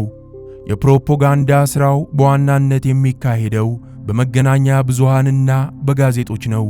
የኢትዮጵያ ቴሌቪዥንና የኢትዮጵያ ሬዲዮ በፕሮፓጋንዳው ውስጥ ከፍተኛ ድርሻ የነበራቸው ሲሆን የአዲስ ዘመንና የዛሬቱ ኢትዮጵያ ጋዜጦችም ለጦርነቱ ሙሉ ሽፋን እንዲሰጡት ተደርጓል። ከዚህ ሌላ ለሰራዊቱ አባላት የሚሰራጭ ታጠቅ የተሰኘ ጋዜጣ በወረራው ማግስት ተፈጥሯል።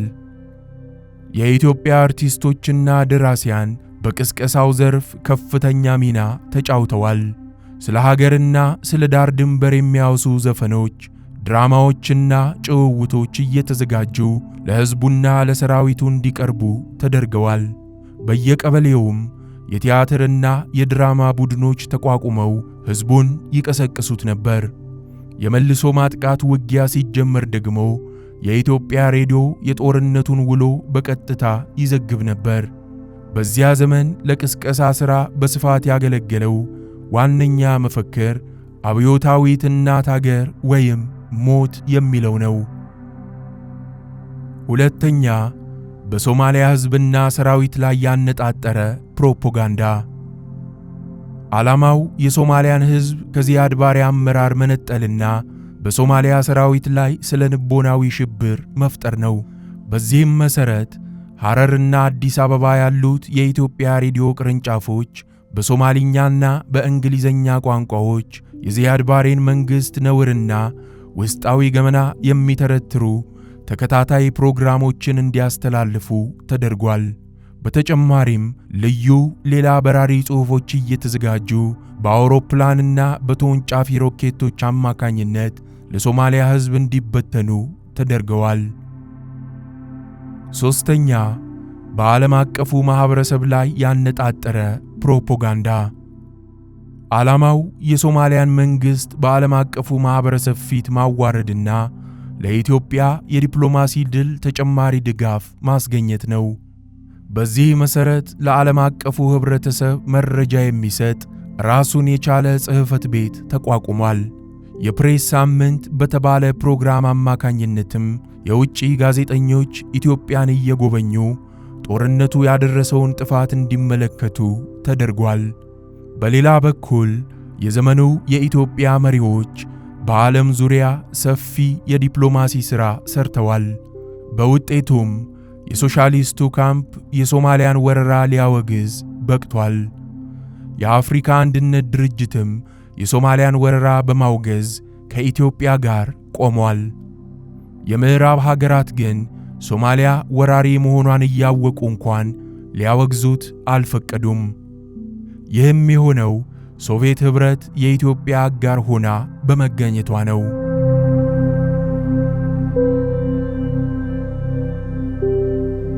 የካቲት 1970 ኢትዮጵያ የማጥቃት ዘመቻዋን የምትከፍትበት ወሳኝ ወቅት መምጣቱን የሀገሪቱ መሪዎች ተናገሩ።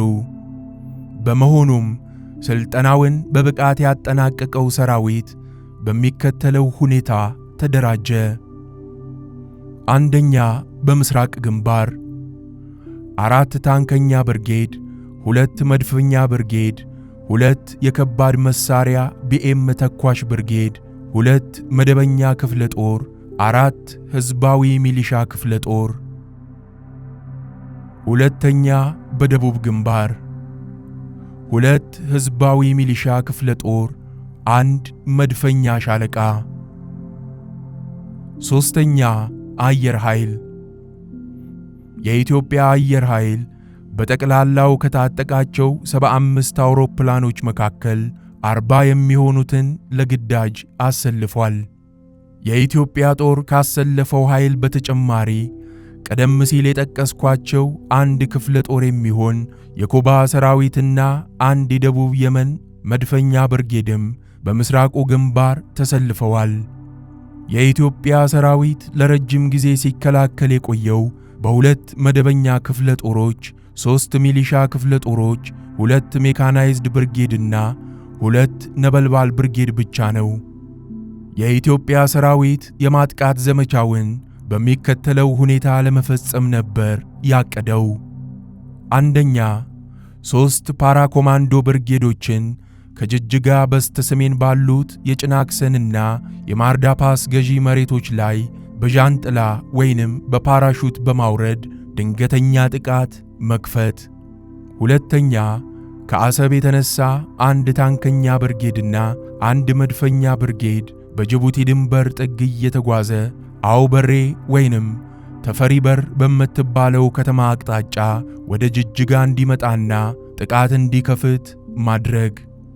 ሦስተኛ፣ በቆሬ ግንባር ያለው የኢትዮጵያ ጦር ወደ ምስራቅና ወደ ሰሜን እንዲነቃነቅ በማድረግ በጅጅጋና በጉርሱም አውራጃ ያለውን የሶማሊያ ሰራዊት እንዲከብብ ማድረግ። አራተኛ፣ በተመሳሳይ መንገድ ከአሰብ የተነሳ 2 ታንከኛ ብርጌድና 1 መድፈኛ ብርጌድ በድሬዳዋ በስተ ምስራቅ በኩል እየተጓዘ ጀልዲሳ በተባለው ቦታ የከተማቸውን የሶማሊያ ሰራዊት እንዲያጠቃ ማድረግ። አምስተኛ፣ የሶማሊያ ጦር ከላይ በተጠቀሰው መንገድ በተከፈተበት ጥቃት ሲበረግግ በሐረር የሚገኝ 1 ግብረ ኃይል ወደ ሰሜን ተጉዞ በኮምቦልቻና ኤጀርሳ ጎሮ የከተመውን የሶማሊያ ሰራዊት እንዲያጠቃ ማድረግ። ስድስተኛ፣ በሐረር ያለ ሌላ ግብረ ኃይል ወደ ደቡብ ተነቃንቆ ሐኪም ጋራና አቦከር አቅራቢያ የከተመውን የሶማሊያ ሰራዊት ካጠቃ በኋላ እግር በእግር እየተከተለው በፈዲስ ወረዳ በኩል ወደ ፊቅ አቅጣጫ እንዲጓዝ ብሎም ወደ ኦጋዴን እንዲገሰግስ ማድረግ። ሰባተኛ፣ በባሌና ነገሌ ቦረና የተመደቡት 2 ሚሊሻ ክፍለ ጦሮች ከአየር ኃይል ጋር በመሆን በደቡብ አቅጣጫ እንዲያጠቁ ማድረግ። ኮሎኔል መንግስቱ እንደሚሉት ኢትዮጵያ ይህንን የውጊያ ዕቅድ ያወጣችው የሶቪየትና የኩባ አማካሪዎች ከመምጣታቸውና ኢትዮጵያ ከሶቪየት ያገኘችውን የመሳሪያ ድጋፍ ከመረከቧ በፊት ነበር። በዚያ ዕቅድ መሠረት የታንክና የመድፍ ተኳሾች በአሰብ ላይ ስልጠናቸውን ካጠናቀቁ በኋላ ታንካቸውን ይዘው ወደ ጦርነቱ ቦታ እንዲሄዱ ነበር የተፈለገው። የውጊያው የመጨረሻ ፕላን ላይ ውይይት በሚደረግበት ወቅት የሶቪየት አማካሪዎች ዕቅዱ ሶማሊያን ለመውረር የተዘጋጀ ይመስላል በማለታቸው ኢትዮጵያ የመጀመሪያውን ውጥን ለመከለስ ተገዳለች። ሶቪየቶች ይህንን እንዲሉ ያደረጋቸው ኢትዮጵያ ካደራጀችው ሜካናይዝድ ጦር ውስጥ 80 በመቶ የሚሆነው ለሰሜን ሶማሊያ ቅርብ በሆነችው የጅጅጋ መስመር እንዲሰለፍ በመደረጉ ይመስላል። ሐርጌሳ ከጅጅጋ በቅርብ ርቀት ላይ ያለች መሆኗን ልብ በሉ። የሶቪየት ኅብረትና የኩባ አጋሮች ከሊቀመንበር መንግሥቱ ኃይለ ማርያም ጋር ብዙ ከተወያዩ በኋላ የኢትዮጵያ ጦር በሚከተለው አኳኋን እንዲያጠቃ ተወሰነ። አንደኛ፣ የፓራ ኮማንዶ ጦር በአውሮፕላን ተጓጉዞ ከጅጅጋ ጀርባ ባለችው የጭናክሰን ቀበሌ ላይ እንዲከማችና ውጊያውን ከዚያ እንዲጀምር። ሁለተኛ፣ በቆሬ ግንባር ያለው ጦር በሜካናይዝድ ተጠናክሮ ውጊያውን እንዲጀምር። ሦስተኛ የኮባ ሜካናይዝድ ጦርና የየመን መድፈኛ ብርጌድ ከኢትዮጵያ ሜካናይዝድ ጦር ጋር በመቀናጀት በጀልዴሳ አካባቢ ያለውን የሶማሊያ ሰራዊት እንዲያጠቁ ግዳጃቸውን ከጨረሱ በኋላም ወደ ሰሜን ምስራቅ አቅጣጫ በማምራት በስፍራው ያሉ የኢትዮጵያ ከተሞችን ነፃ እንዲያወጡ። አራተኛ ከሐረር የተነሳው ጦር በኮምቦልቻና በፈዲሳ አቅጣጫዎች ማጥቃት እንዲጀምር ከዚያም ፊቅን ይዞ ወደ ኦጋዴን እንዲዘምት። አምስተኛ በባሌና በነጌሌ ቦረና አቅጣጫዎች የተመደቡ ሚሊሻ ክፍለ ጦሮች በተመሳሳይ ቀን ማጥቃት እንዲጀምሩ። ስድስተኛ የኢትዮጵያ አየር ኃይል በሁሉም አቅጣጫዎች የተጠናከረ ድብደባ እንዲፈጽም።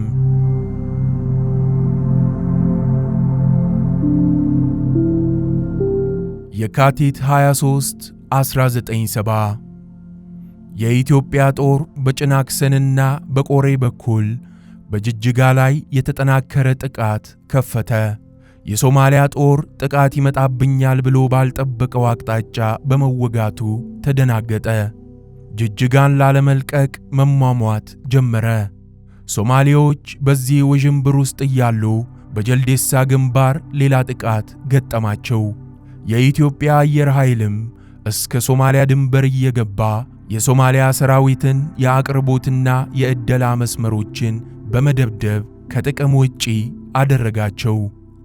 የሶማሊያ ሰራዊት ጅጅጋን ከለቀቀ ትልቅ የሞራል ውድቀት እንደሚገጥመውም ያውቃል። በመሆኑም ከጅጅጋ በስተ ምዕራብ በኩል ባለው የካራማራ ተራራ ላይ ማዘዣውን በመስራት በከፍተኛ ደረጃ ተከላክሏል። ሆኖም በለስ አልቀናውም። ጥቃቱ በሁሉም ግንባር የተከፈተ በመሆኑ አጋዥ ሰራዊት ከየትም ማንቀሳቀስ አልቻለም።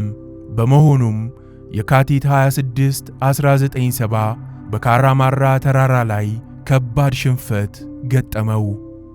ጅጅጋን ለኢትዮጵያ ሰራዊት በመልቀቅ ወደ ሐርጌሳ መስመር አፈገፈገ። የኢትዮጵያ ሰራዊትም የካቲት 27 1970 ንጋት ላይ የጅጅጋ ከተማን ያዘ። የኢትዮ ኩባ የመን ጥምር ጦር በጀልዴሳ የከተማቸውን የሶማሊያ ሰራዊት ለ3 ተከታታይ ቀናት ወጋ። ይህ ውጊያ ታንክ ከታንክ ጋር የተፋጨበት በመሆኑ በርካታ የጦር መሪዎች የጦርነት ፊልም ይመስል ነበር እያሉ አድናቆታቸውን ሰጥተውታል። የሦስቱ ሀገራት ጥምር ጦር ከ3 ቀን በኋላ ግዳጁን በማጠናቀቅ በቆላው ምድር ላይ ገሰገሰ። የካቲት 30 1970 ግዳጁን በማጠናቀቅ ከኢትዮ ጅቡቲ የባቡር መስመር በስተደቡብ ያሉ ከተሞችን ሙሉ በሙሉ ተቆጣጠረ። ከሐረር የተንቀሳቀሰው ጦር ደግሞ በሰሜን በኩል ግዳጁን በቀላሉ በመወጣት ኮምቦልቻን አልፎ እስከ ኤጀርሳ ጎሮ ድረስ ገስግሷል። ከሐረር በስተደቡብ የተነቃነቀው ግብረ ኃይል ግን ከሶማሊያ ሰራዊት ከፍተኛ የሆነ መከላከል ገጥሞታል። የኢትዮጵያ ጦር የካቲት 29 1970 ፈዲስን የተቆጣጠረው ከባድ መስዋዕትነት ከከፈለ በኋላ ነው። በባሌና በነገሌ ቦረና ግንባር የተሰለፈው ጦር ግን ጠንካራ መከላከል ሳያጋጥመው እስከ ጠረፍ ድረስ እየገሰገሰ የኢትዮጵያ ከተሞቹን ሁሉ በቀላሉ ለመቆጣጠር ችሏል። የኢትዮጵያ ጦር ባገኘው ድል ተብቃቅቶ አልቆመም። ከመጋቢት 1 1970 ጀምሮ ሁሉም ኃይሎች ወደ ኦጋዴን አቅጣጫ ዘምተዋል። ሆኖም የሶማሊያ ሰራዊት በከፍተኛ የሞራል ውድቀት ውስጥ ገብቶ ስለነበር ጠንካራ ጦርነት ይደረግበታል ተብሎ በታሰበው የኦጋዴን መሬት ላይ የሚረባ ውጊያ ለማድረግ አልተቻለም። በመሆኑም የኢትዮጵያ ጦር መጋቢት 1 1970 ፊቅን፣ መጋቢት 3 1970 ደጋቡርን፣ መጋቢት 4 1970 ቆራሄን፣ ሰገገንንና ቀብሪ ዳሃርን፣ መጋቢት 5 1970 ወልወልንና ዋርዴርን፣ መጋቢት 7 1970 ጎዴን ያለምንም ውጊያ ተቆጣጥሯል።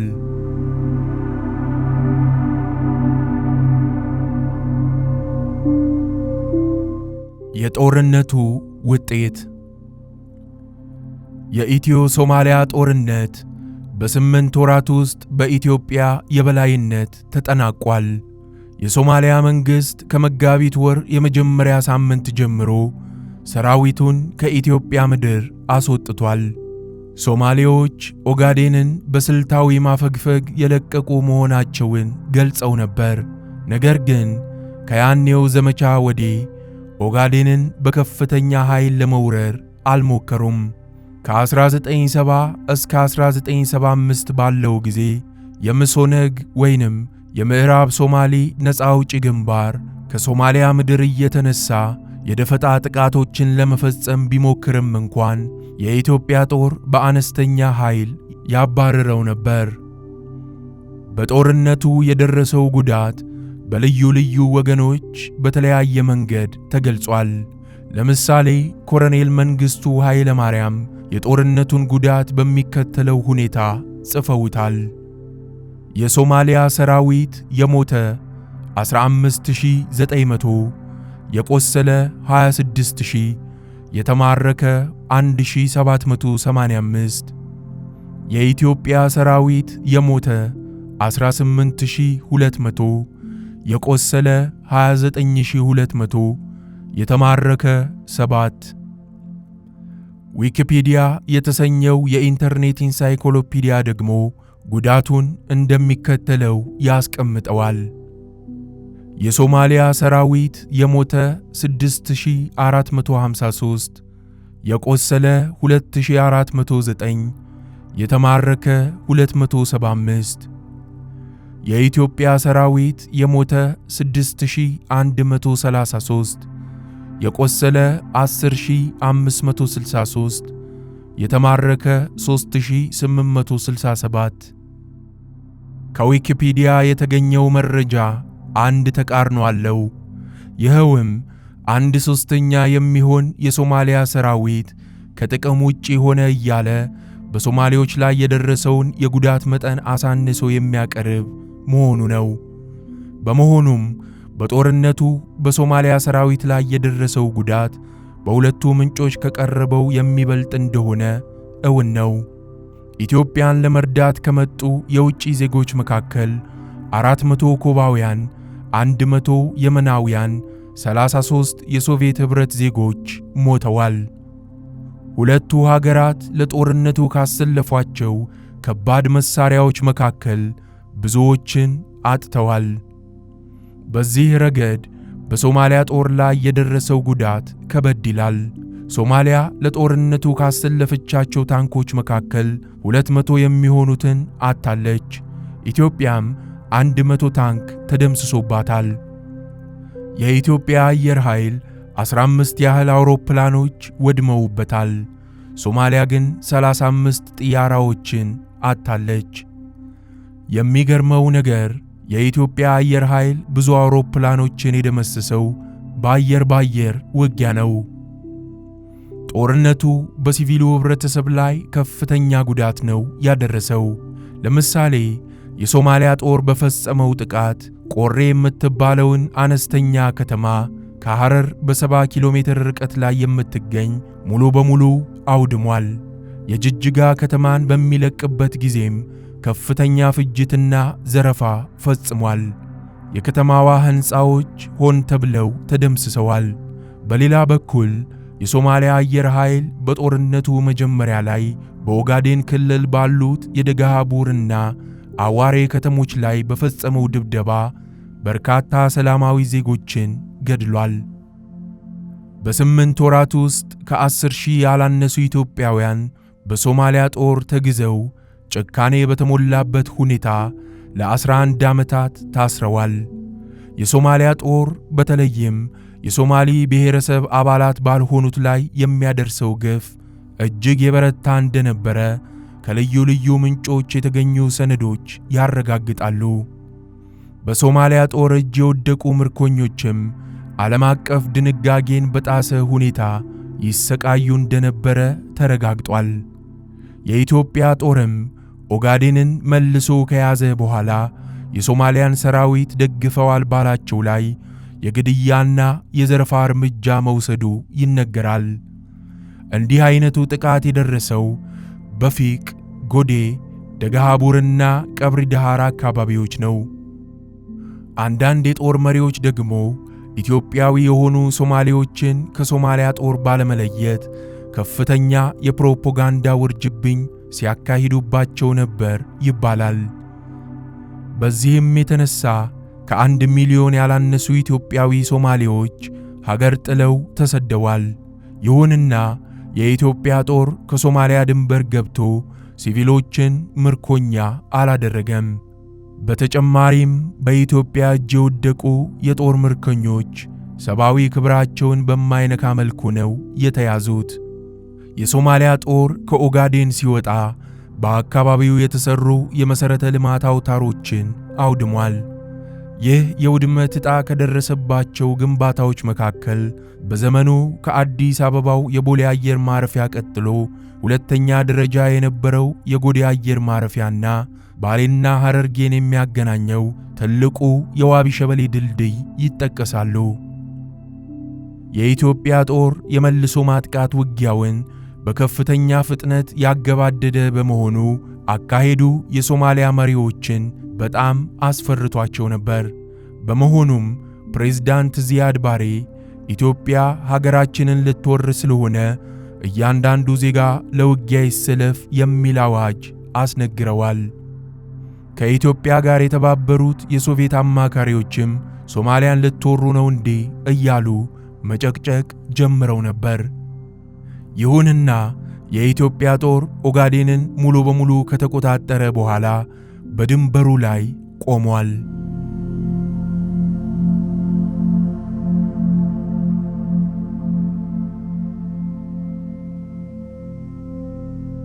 ጦርነቱ በሁለቱ አገራት ጂኦፖለቲካ ላይ ያስከተለው ለውጥ። የኢትዮ ሶማሊያ ጦር በአካባቢው ጂኦፖለቲካ ላይ ከፍተኛ ለውጥ ነው ያስከተለው።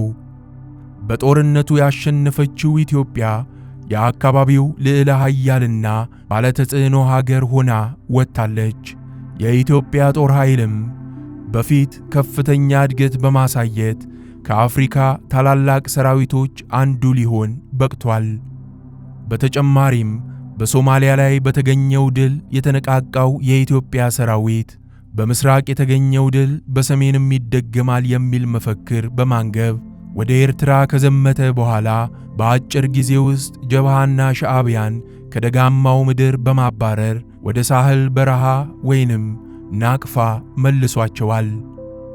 ቀደም ተብሎ እንደተገለጸው ድሮ የሶቪየት ኅብረት ወዳጅ የነበረችው ሶማሊያ ከጦርነቱ በኋላ ጭልጥ ብላ ወደ ምዕራባውያን ጉያ ገብታለች። ከሶቪየት ኅብረት ጋር የማትጣጣመው ቻይናም ከጦርነቱ በኋላ ዋነኛዋ የሶማሊያ መሳሪያ አቅራቢ ሆና ብቅ ብላለች። በሌላ በኩል በጦርነቱ ሂደት ገለልተኛ ሆነው የቆዩት ጅቡቲና ሱዳን ከጦርነቱ በኋላ የሶማሊያ ደጋፊ ሆነዋል። ከትልቁ ጦርነት በኋላ ሶማሊያ የኢትዮጵያ ተቃዋሚዎችን ማስታጠቁን ቀጥላለች። በኢትዮጵያ መንግሥት ላይ ለተነሱ ኃይሎች ሁሉ የዲፕሎማሲና የማቴሪያል ድጋፍ ታደርግም ነበር። በመሆኑም በዚያ ወቅት የነበሩት የኢትዮጵያ ተቃዋሚ ድርጅቶች ጀብሃ፣ ሻዕቢያ፣ ኢያፓ፣ ህወሓት፣ ኦነግ፣ ኦንኤግ፣ ሲአን ወዘተ አመራሮች በሶማሊያ ፓስፖርት ነበር የሚጠቀሙት። በተጨማሪም እያንዳንዱ ድርጅት በሞቃዲሾና በሐርጌሳ ጽሕፈት ቤቶች ነበሩት። በሌላ በኩል በጦርነቱ ሽንፈትን የቀመሱት ፕሬዝዳንት ዚያድ ባሬ የመሬት ይገባኛል ጥያቄያቸውን ለመከለስ ተገደዋል። ድሮ እስከ አዋሽ ድረስ የኛ ነው በማለት እንዳልሞገቱት ሁሉ ከጦርነቱ በኋላ አቋማቸውን በማለሳለስ ኦጋዴን የኛ ነው የሚል ፖሊሲ ማራመድ ጀምረዋል። በዚህም የተነሳ በትውልድ ሶማሊ ያልሆኑትን የኦሮሞና የሲዳማ ሕዝቦችን ነፃ ያወጣል ተብሎ ለተቋቋመው የሶማሊያ አቦ ነጻነት ግንባር የሚሰጡትን ድጋፍ በማቋረጥ ለኦጋዴን ነጻነት ይታገላል የሚሉትን የምዕራብ ሶማሊ ነጻ አውጪ ግንባርን ብቻ መደገፍ ጀምረዋል። በውጤቱም ሶዋነግ የተባለው ድርጅት ከ1974 በኋላ በኢትዮጵያ ውስጥ የሚያደርገውን እንቅስቃሴ ለማቆም ተገዷል። የሶማሊያ መንግሥት በጦርነቱ በመሸነፉ ውስጣዊ ቀውስና መፈረካከስ አጋጥሞት ነበር። በጦርነቱ አካሄድ ላይ ልዩነት የነበራቸው ጀነራል ፋራህ አይዲድና ኮሎኔል አብዱላህ ዩሱፍ ከሥልጣናቸው ተባረው ወደ እስር ቤት ተወርውረዋል። እኚህ ዕውቅ የጦር መሪዎች ከእስር ቤት ከወጡ በኋላ ከሶማሊያ ጠፍተው ወደ አዲስ አበባ በመምጣት በአጭር ጊዜ ውስጥ የተቃውሞ ድርጅት ለማቋቋም በቅተዋል። የዚያድ ባሬን መንግሥት ለ6 ዓመታት ከወጉት በኋላም በ1983 ከሥልጣን አስወግደውታል።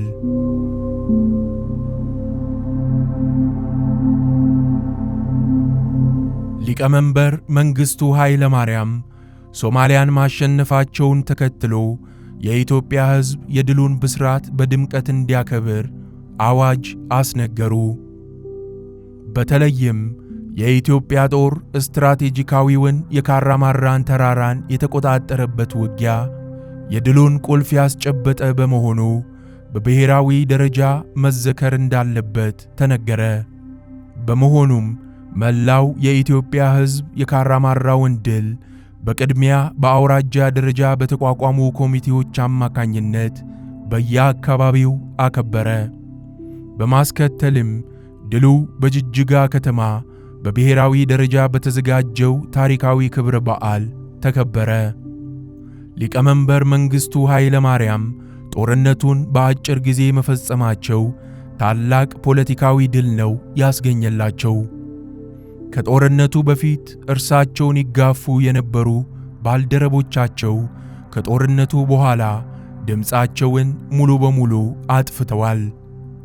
ኢህአፓ የሚባለው ድርጅት ከድሉ በፊት ከጉያቸው ስር ሆኖ ሲያስጨንቃቸው እንዳልነበር ሁሉ ከድሉ በኋላ የት እንደገባ ሳይታወቅ ከአዲስ አበባ ከተማ ተሰውሯል። ሺህ መንተሺህ የሚሆኑት የፖለቲካ ካድሬዎች ቆራጡ መሪ እያሉ የሊቀመንበሩ ስም በሀገሪቱ እንዲናኝ አድርገዋል።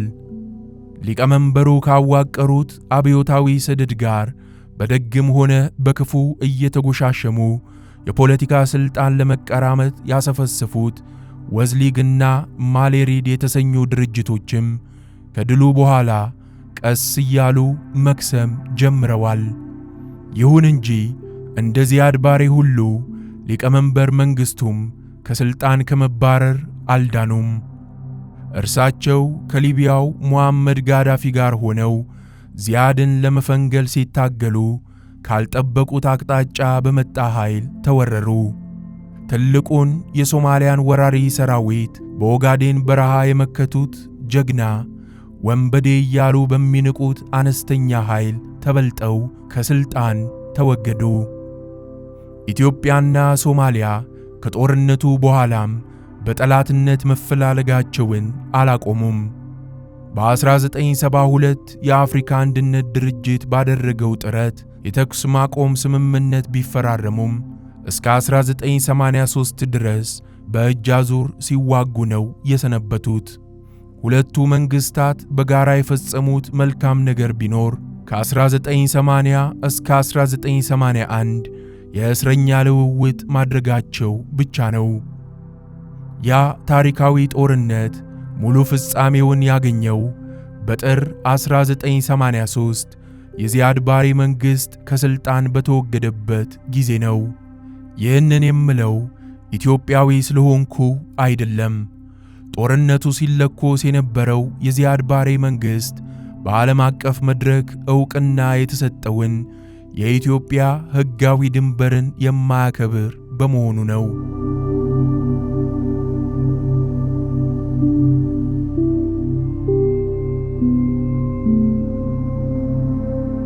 የጦርነቱ መሐንዲሶች። ይህ ታሪካዊውን የኢትዮ ሶማሊያ ጦርነት የምንቃኝበት የመጨረሻው ክፍል ነው።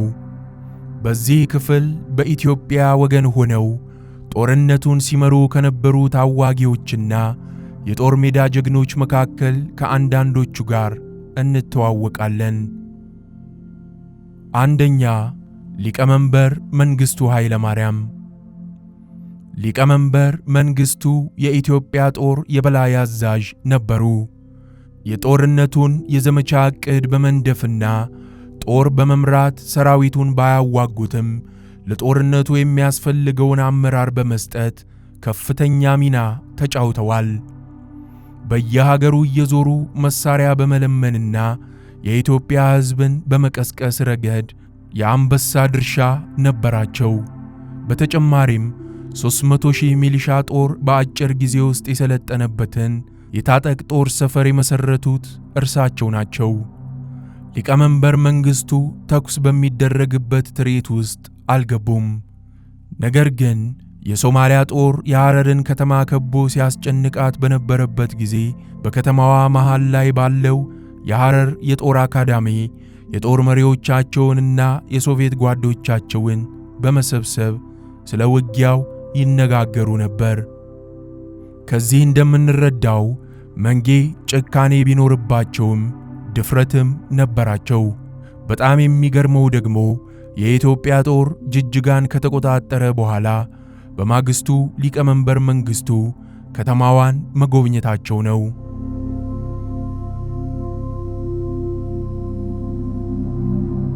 ሁለተኛ፣ ፊልድ ማርሻል ቫሰሊ ፔትሮቭ። ሶቪየት ኅብረት ከነበሯት ዕውቅ የውጊያ ስትራቴጂስቶች አንዱ ነው። የሶማሊያ ጦር ኢትዮጵያን በወረረበት ጊዜ የሶቪየት ምድር ጦር ምክትል አዛዥ ነበረ። በምዕራባውያን የተጻፉ ሰነዶች ጀነራል ፔትሮቭ ሶማሊያን ከኦጋዴን ያስወጣው ዘመቻ ዕቅድ ነዳፊና የሦስቱ ሀገራት ጥምር ጦር ማለትም ኢትዮጵያ፣ ኩባና ደቡብ የመን ዋና አዛዥ ነበር ይላሉ። በደርግ በኩል ሆነው ታሪኩን የጻፉ ወገኖች ግን ማርሻል ፔትሮቭ አማካሪ ነው እንጂ የጥምር ጦሩ አዛዥ አልነበረም ነው የሚሉት። የማርሻል ፔትሮቭ ኢትዮጵያ ሲመጣ ጀነራል ነበር። ወታደራዊ ችሎታ ብዙ ተደንቆለታል።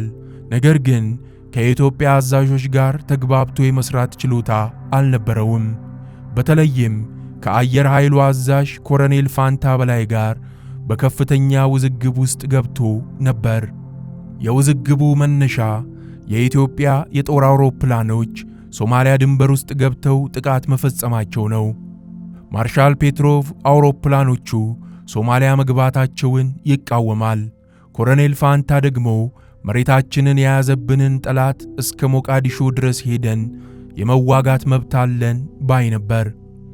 በዚህም የተነሳ ማርሻል ፔትሮቭ ክሱን ለሊቀመንበር መንግስቱ ኃይለ ማርያም አሰማ። መንጌም ፋንታ ያደረገው ትክክል ነው በማለት ፈረዱበት። በዚህም አክሩፏቸው ነበር ይባላል። ማርሻል ፔትሮቭ የካቲት 2006 ዓመተ ምህረት በ97 ዓመቱ አርፏል።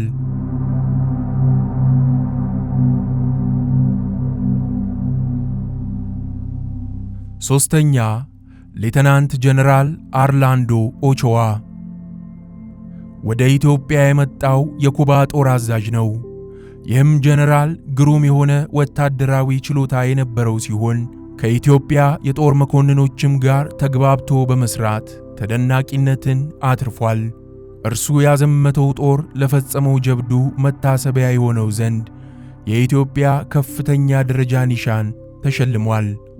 ጀነራል ኦቾዋ ወደ አንጎላ የዘመተውንም የኩባ ጦር ይመራ ነበር። ነገር ግን በአንጎላ ምድር በለስ ሊቀናው አልቻለም። በደቡብ አንጎላ በተደረገ አንድ ውጊያ ብዙ የኩባ ወታደሮች ሲሞቱ ለውድቀቱ ተጠያቂው አንተነ የሚል ወቀሳ ከፕሬዝዳንት ፊደል ካስትሮ ቀርቦበታል። በዚሁ ጦስ ከስልጣኑ ወርዶ በቁም እስር ላይ ያለ በአደንዛዥ ዕፅና በሕገወጥ የአልማዝ ንግድ ውስጥ እጁን ነክሯል የሚል ክስ ቀረበበት። ክሱ በዝግ ችሎት ከታየ በኋላም የሞት ፍርድ ተፈረደበት። ሐምሌ 7 1981 ዓመተ ምህረት በጥይት ተደብድቦ ተገደለ።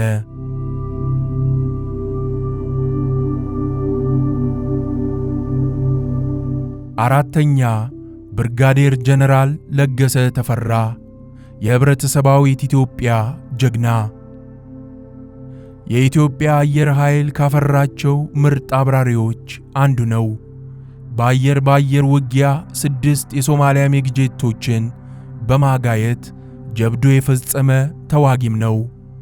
ሆኖም በመጨረሻው ዙር ባደረገው በረራ በሶማሊያ ድንበር ውስጥ ጥቃት አድርሶ ሲመለስ አውሮፕላኑ በመመታቱ ሊማረክ በቅቷል። ሶማሌዎቹ ጀነራል ለገሰን ለ11 ዓመታት ካሰሩት በኋላ በ1981 ለቀውታል። ጀነራሉ በእስር ቤት ሳለ ከፍተኛ ስቃይ ስለደረሰበት ከእስር ተፈቶ ወደ አዲስ አበባ በመጣበት ጊዜ ሰውነቱ አልቆ ከሞት የተነሳ አጽም ይመስል ነበር። ሊቀመንበር መንግስቱ ጀነራል ለገሰን በልዩ ወታደራዊ ስነ ሥርዓት ከተቀበሉት በኋላ የሀገሪቱ የመጨረሻ ደረጃ ኒሻን የሆነውን የህብረተሰባዊት ኢትዮጵያ ጀግና ሜዳይ ሸልመውታል። ከጀነራል ለገሰ ሌላ ይህንን ሜዳይ የተሸለሙት 2 ሰዎች ብቻ ናቸው። አንደኛው ሊቀመንበር መንግስቱ ራሳቸው ሲሆኑ ሁለተኛው ብርጋዴር ጀነራል ተስፋዬ ሀብተ ማርያም ናቸው።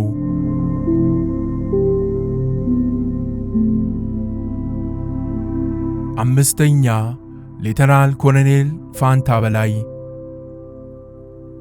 የኢትዮጵያ አየር ኃይል ዋና አዛዥ ሲሆን አየር ኃይሉ በሶማሊያ ባለጋራው ላይ የበላይነት እንዲቀዳጅ ያስቻለውን ወታደራዊ ስልት የነደፈ ዕውቅ መኮንን ነው።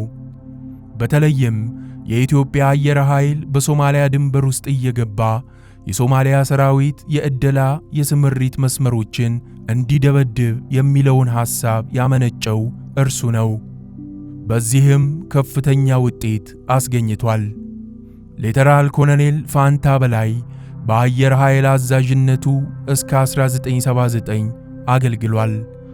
በማዕረጉም እስከ ሜጀር ጀነራል ደረጃ ደርሷል። በ1981 ተሞክሮ የከሸፈው መፈንቅለ መንግሥት ዋነኛ ጠንሳሽ እርሱ እንደነበረም ይነገራል። መፈንቅለ መንግሥቱ ከከሸፈ ከ2 ወር በኋላ ግን እስከ ዛሬ ድረስ እንቆቅልሽ በሆነ ሁኔታ ተገድሏል።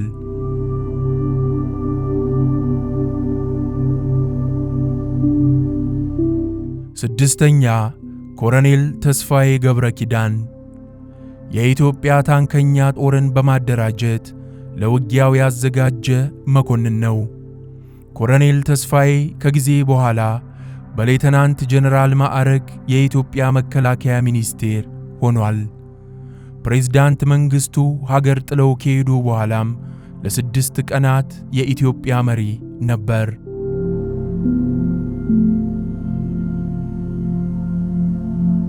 ሰባተኛ ሌተናል ኮሎኔል ሙላቱ ነጋሽ በኋላ ሜጀር ጀነራል። ጀነራል ሙላቱ በኢትዮ ሶማሊያ ጦርነት ወቅት በአዲስ መልክ የተቋቋመው የምስራቅ እዝ ዋና አዛዥ ነበር። ስምንተኛ ሌተናል ኮሎኔል ተካልኝ ንጉሴ በድሬዳዋና በጀልዴሳ ግንባር የተሰለፈውን የኢትዮጵያ ጦር የመራ መኮንን ነው።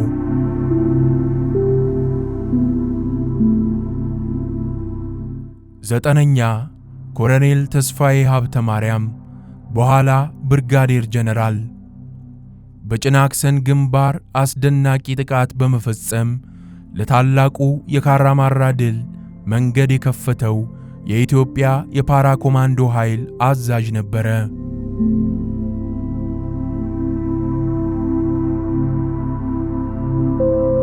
አስረኛ ሌተናል ኮሎኔል ደምሴ ቡልቶ በኋላ ሜጀር ጀነራል በደቡብ ግንባር የዘመተው የኢትዮጵያ ሰራዊት አዛዥ ነበር። ኮሎኔል ደምሴ በኢትዮጵያ ሰራዊት ውስጥ በነበረው ቆይታ እስከ ሜጀር ጀነራል ማዕረግ ድረስ ለማደግ በቅቷል። በዚህ ማዕረግ የምስራቅና የሰሜን ዕዞች አንደኛው አብዮታዊ ሰራዊትና ሁለተኛ አብዮታዊ ሰራዊት ዋና አዛዥ ሆኖ ካገለገለ በኋላ ግንቦት 1981 በተደረገው የመፈንቅለ መንግሥት ሙከራ ጦስ ተገድሏል።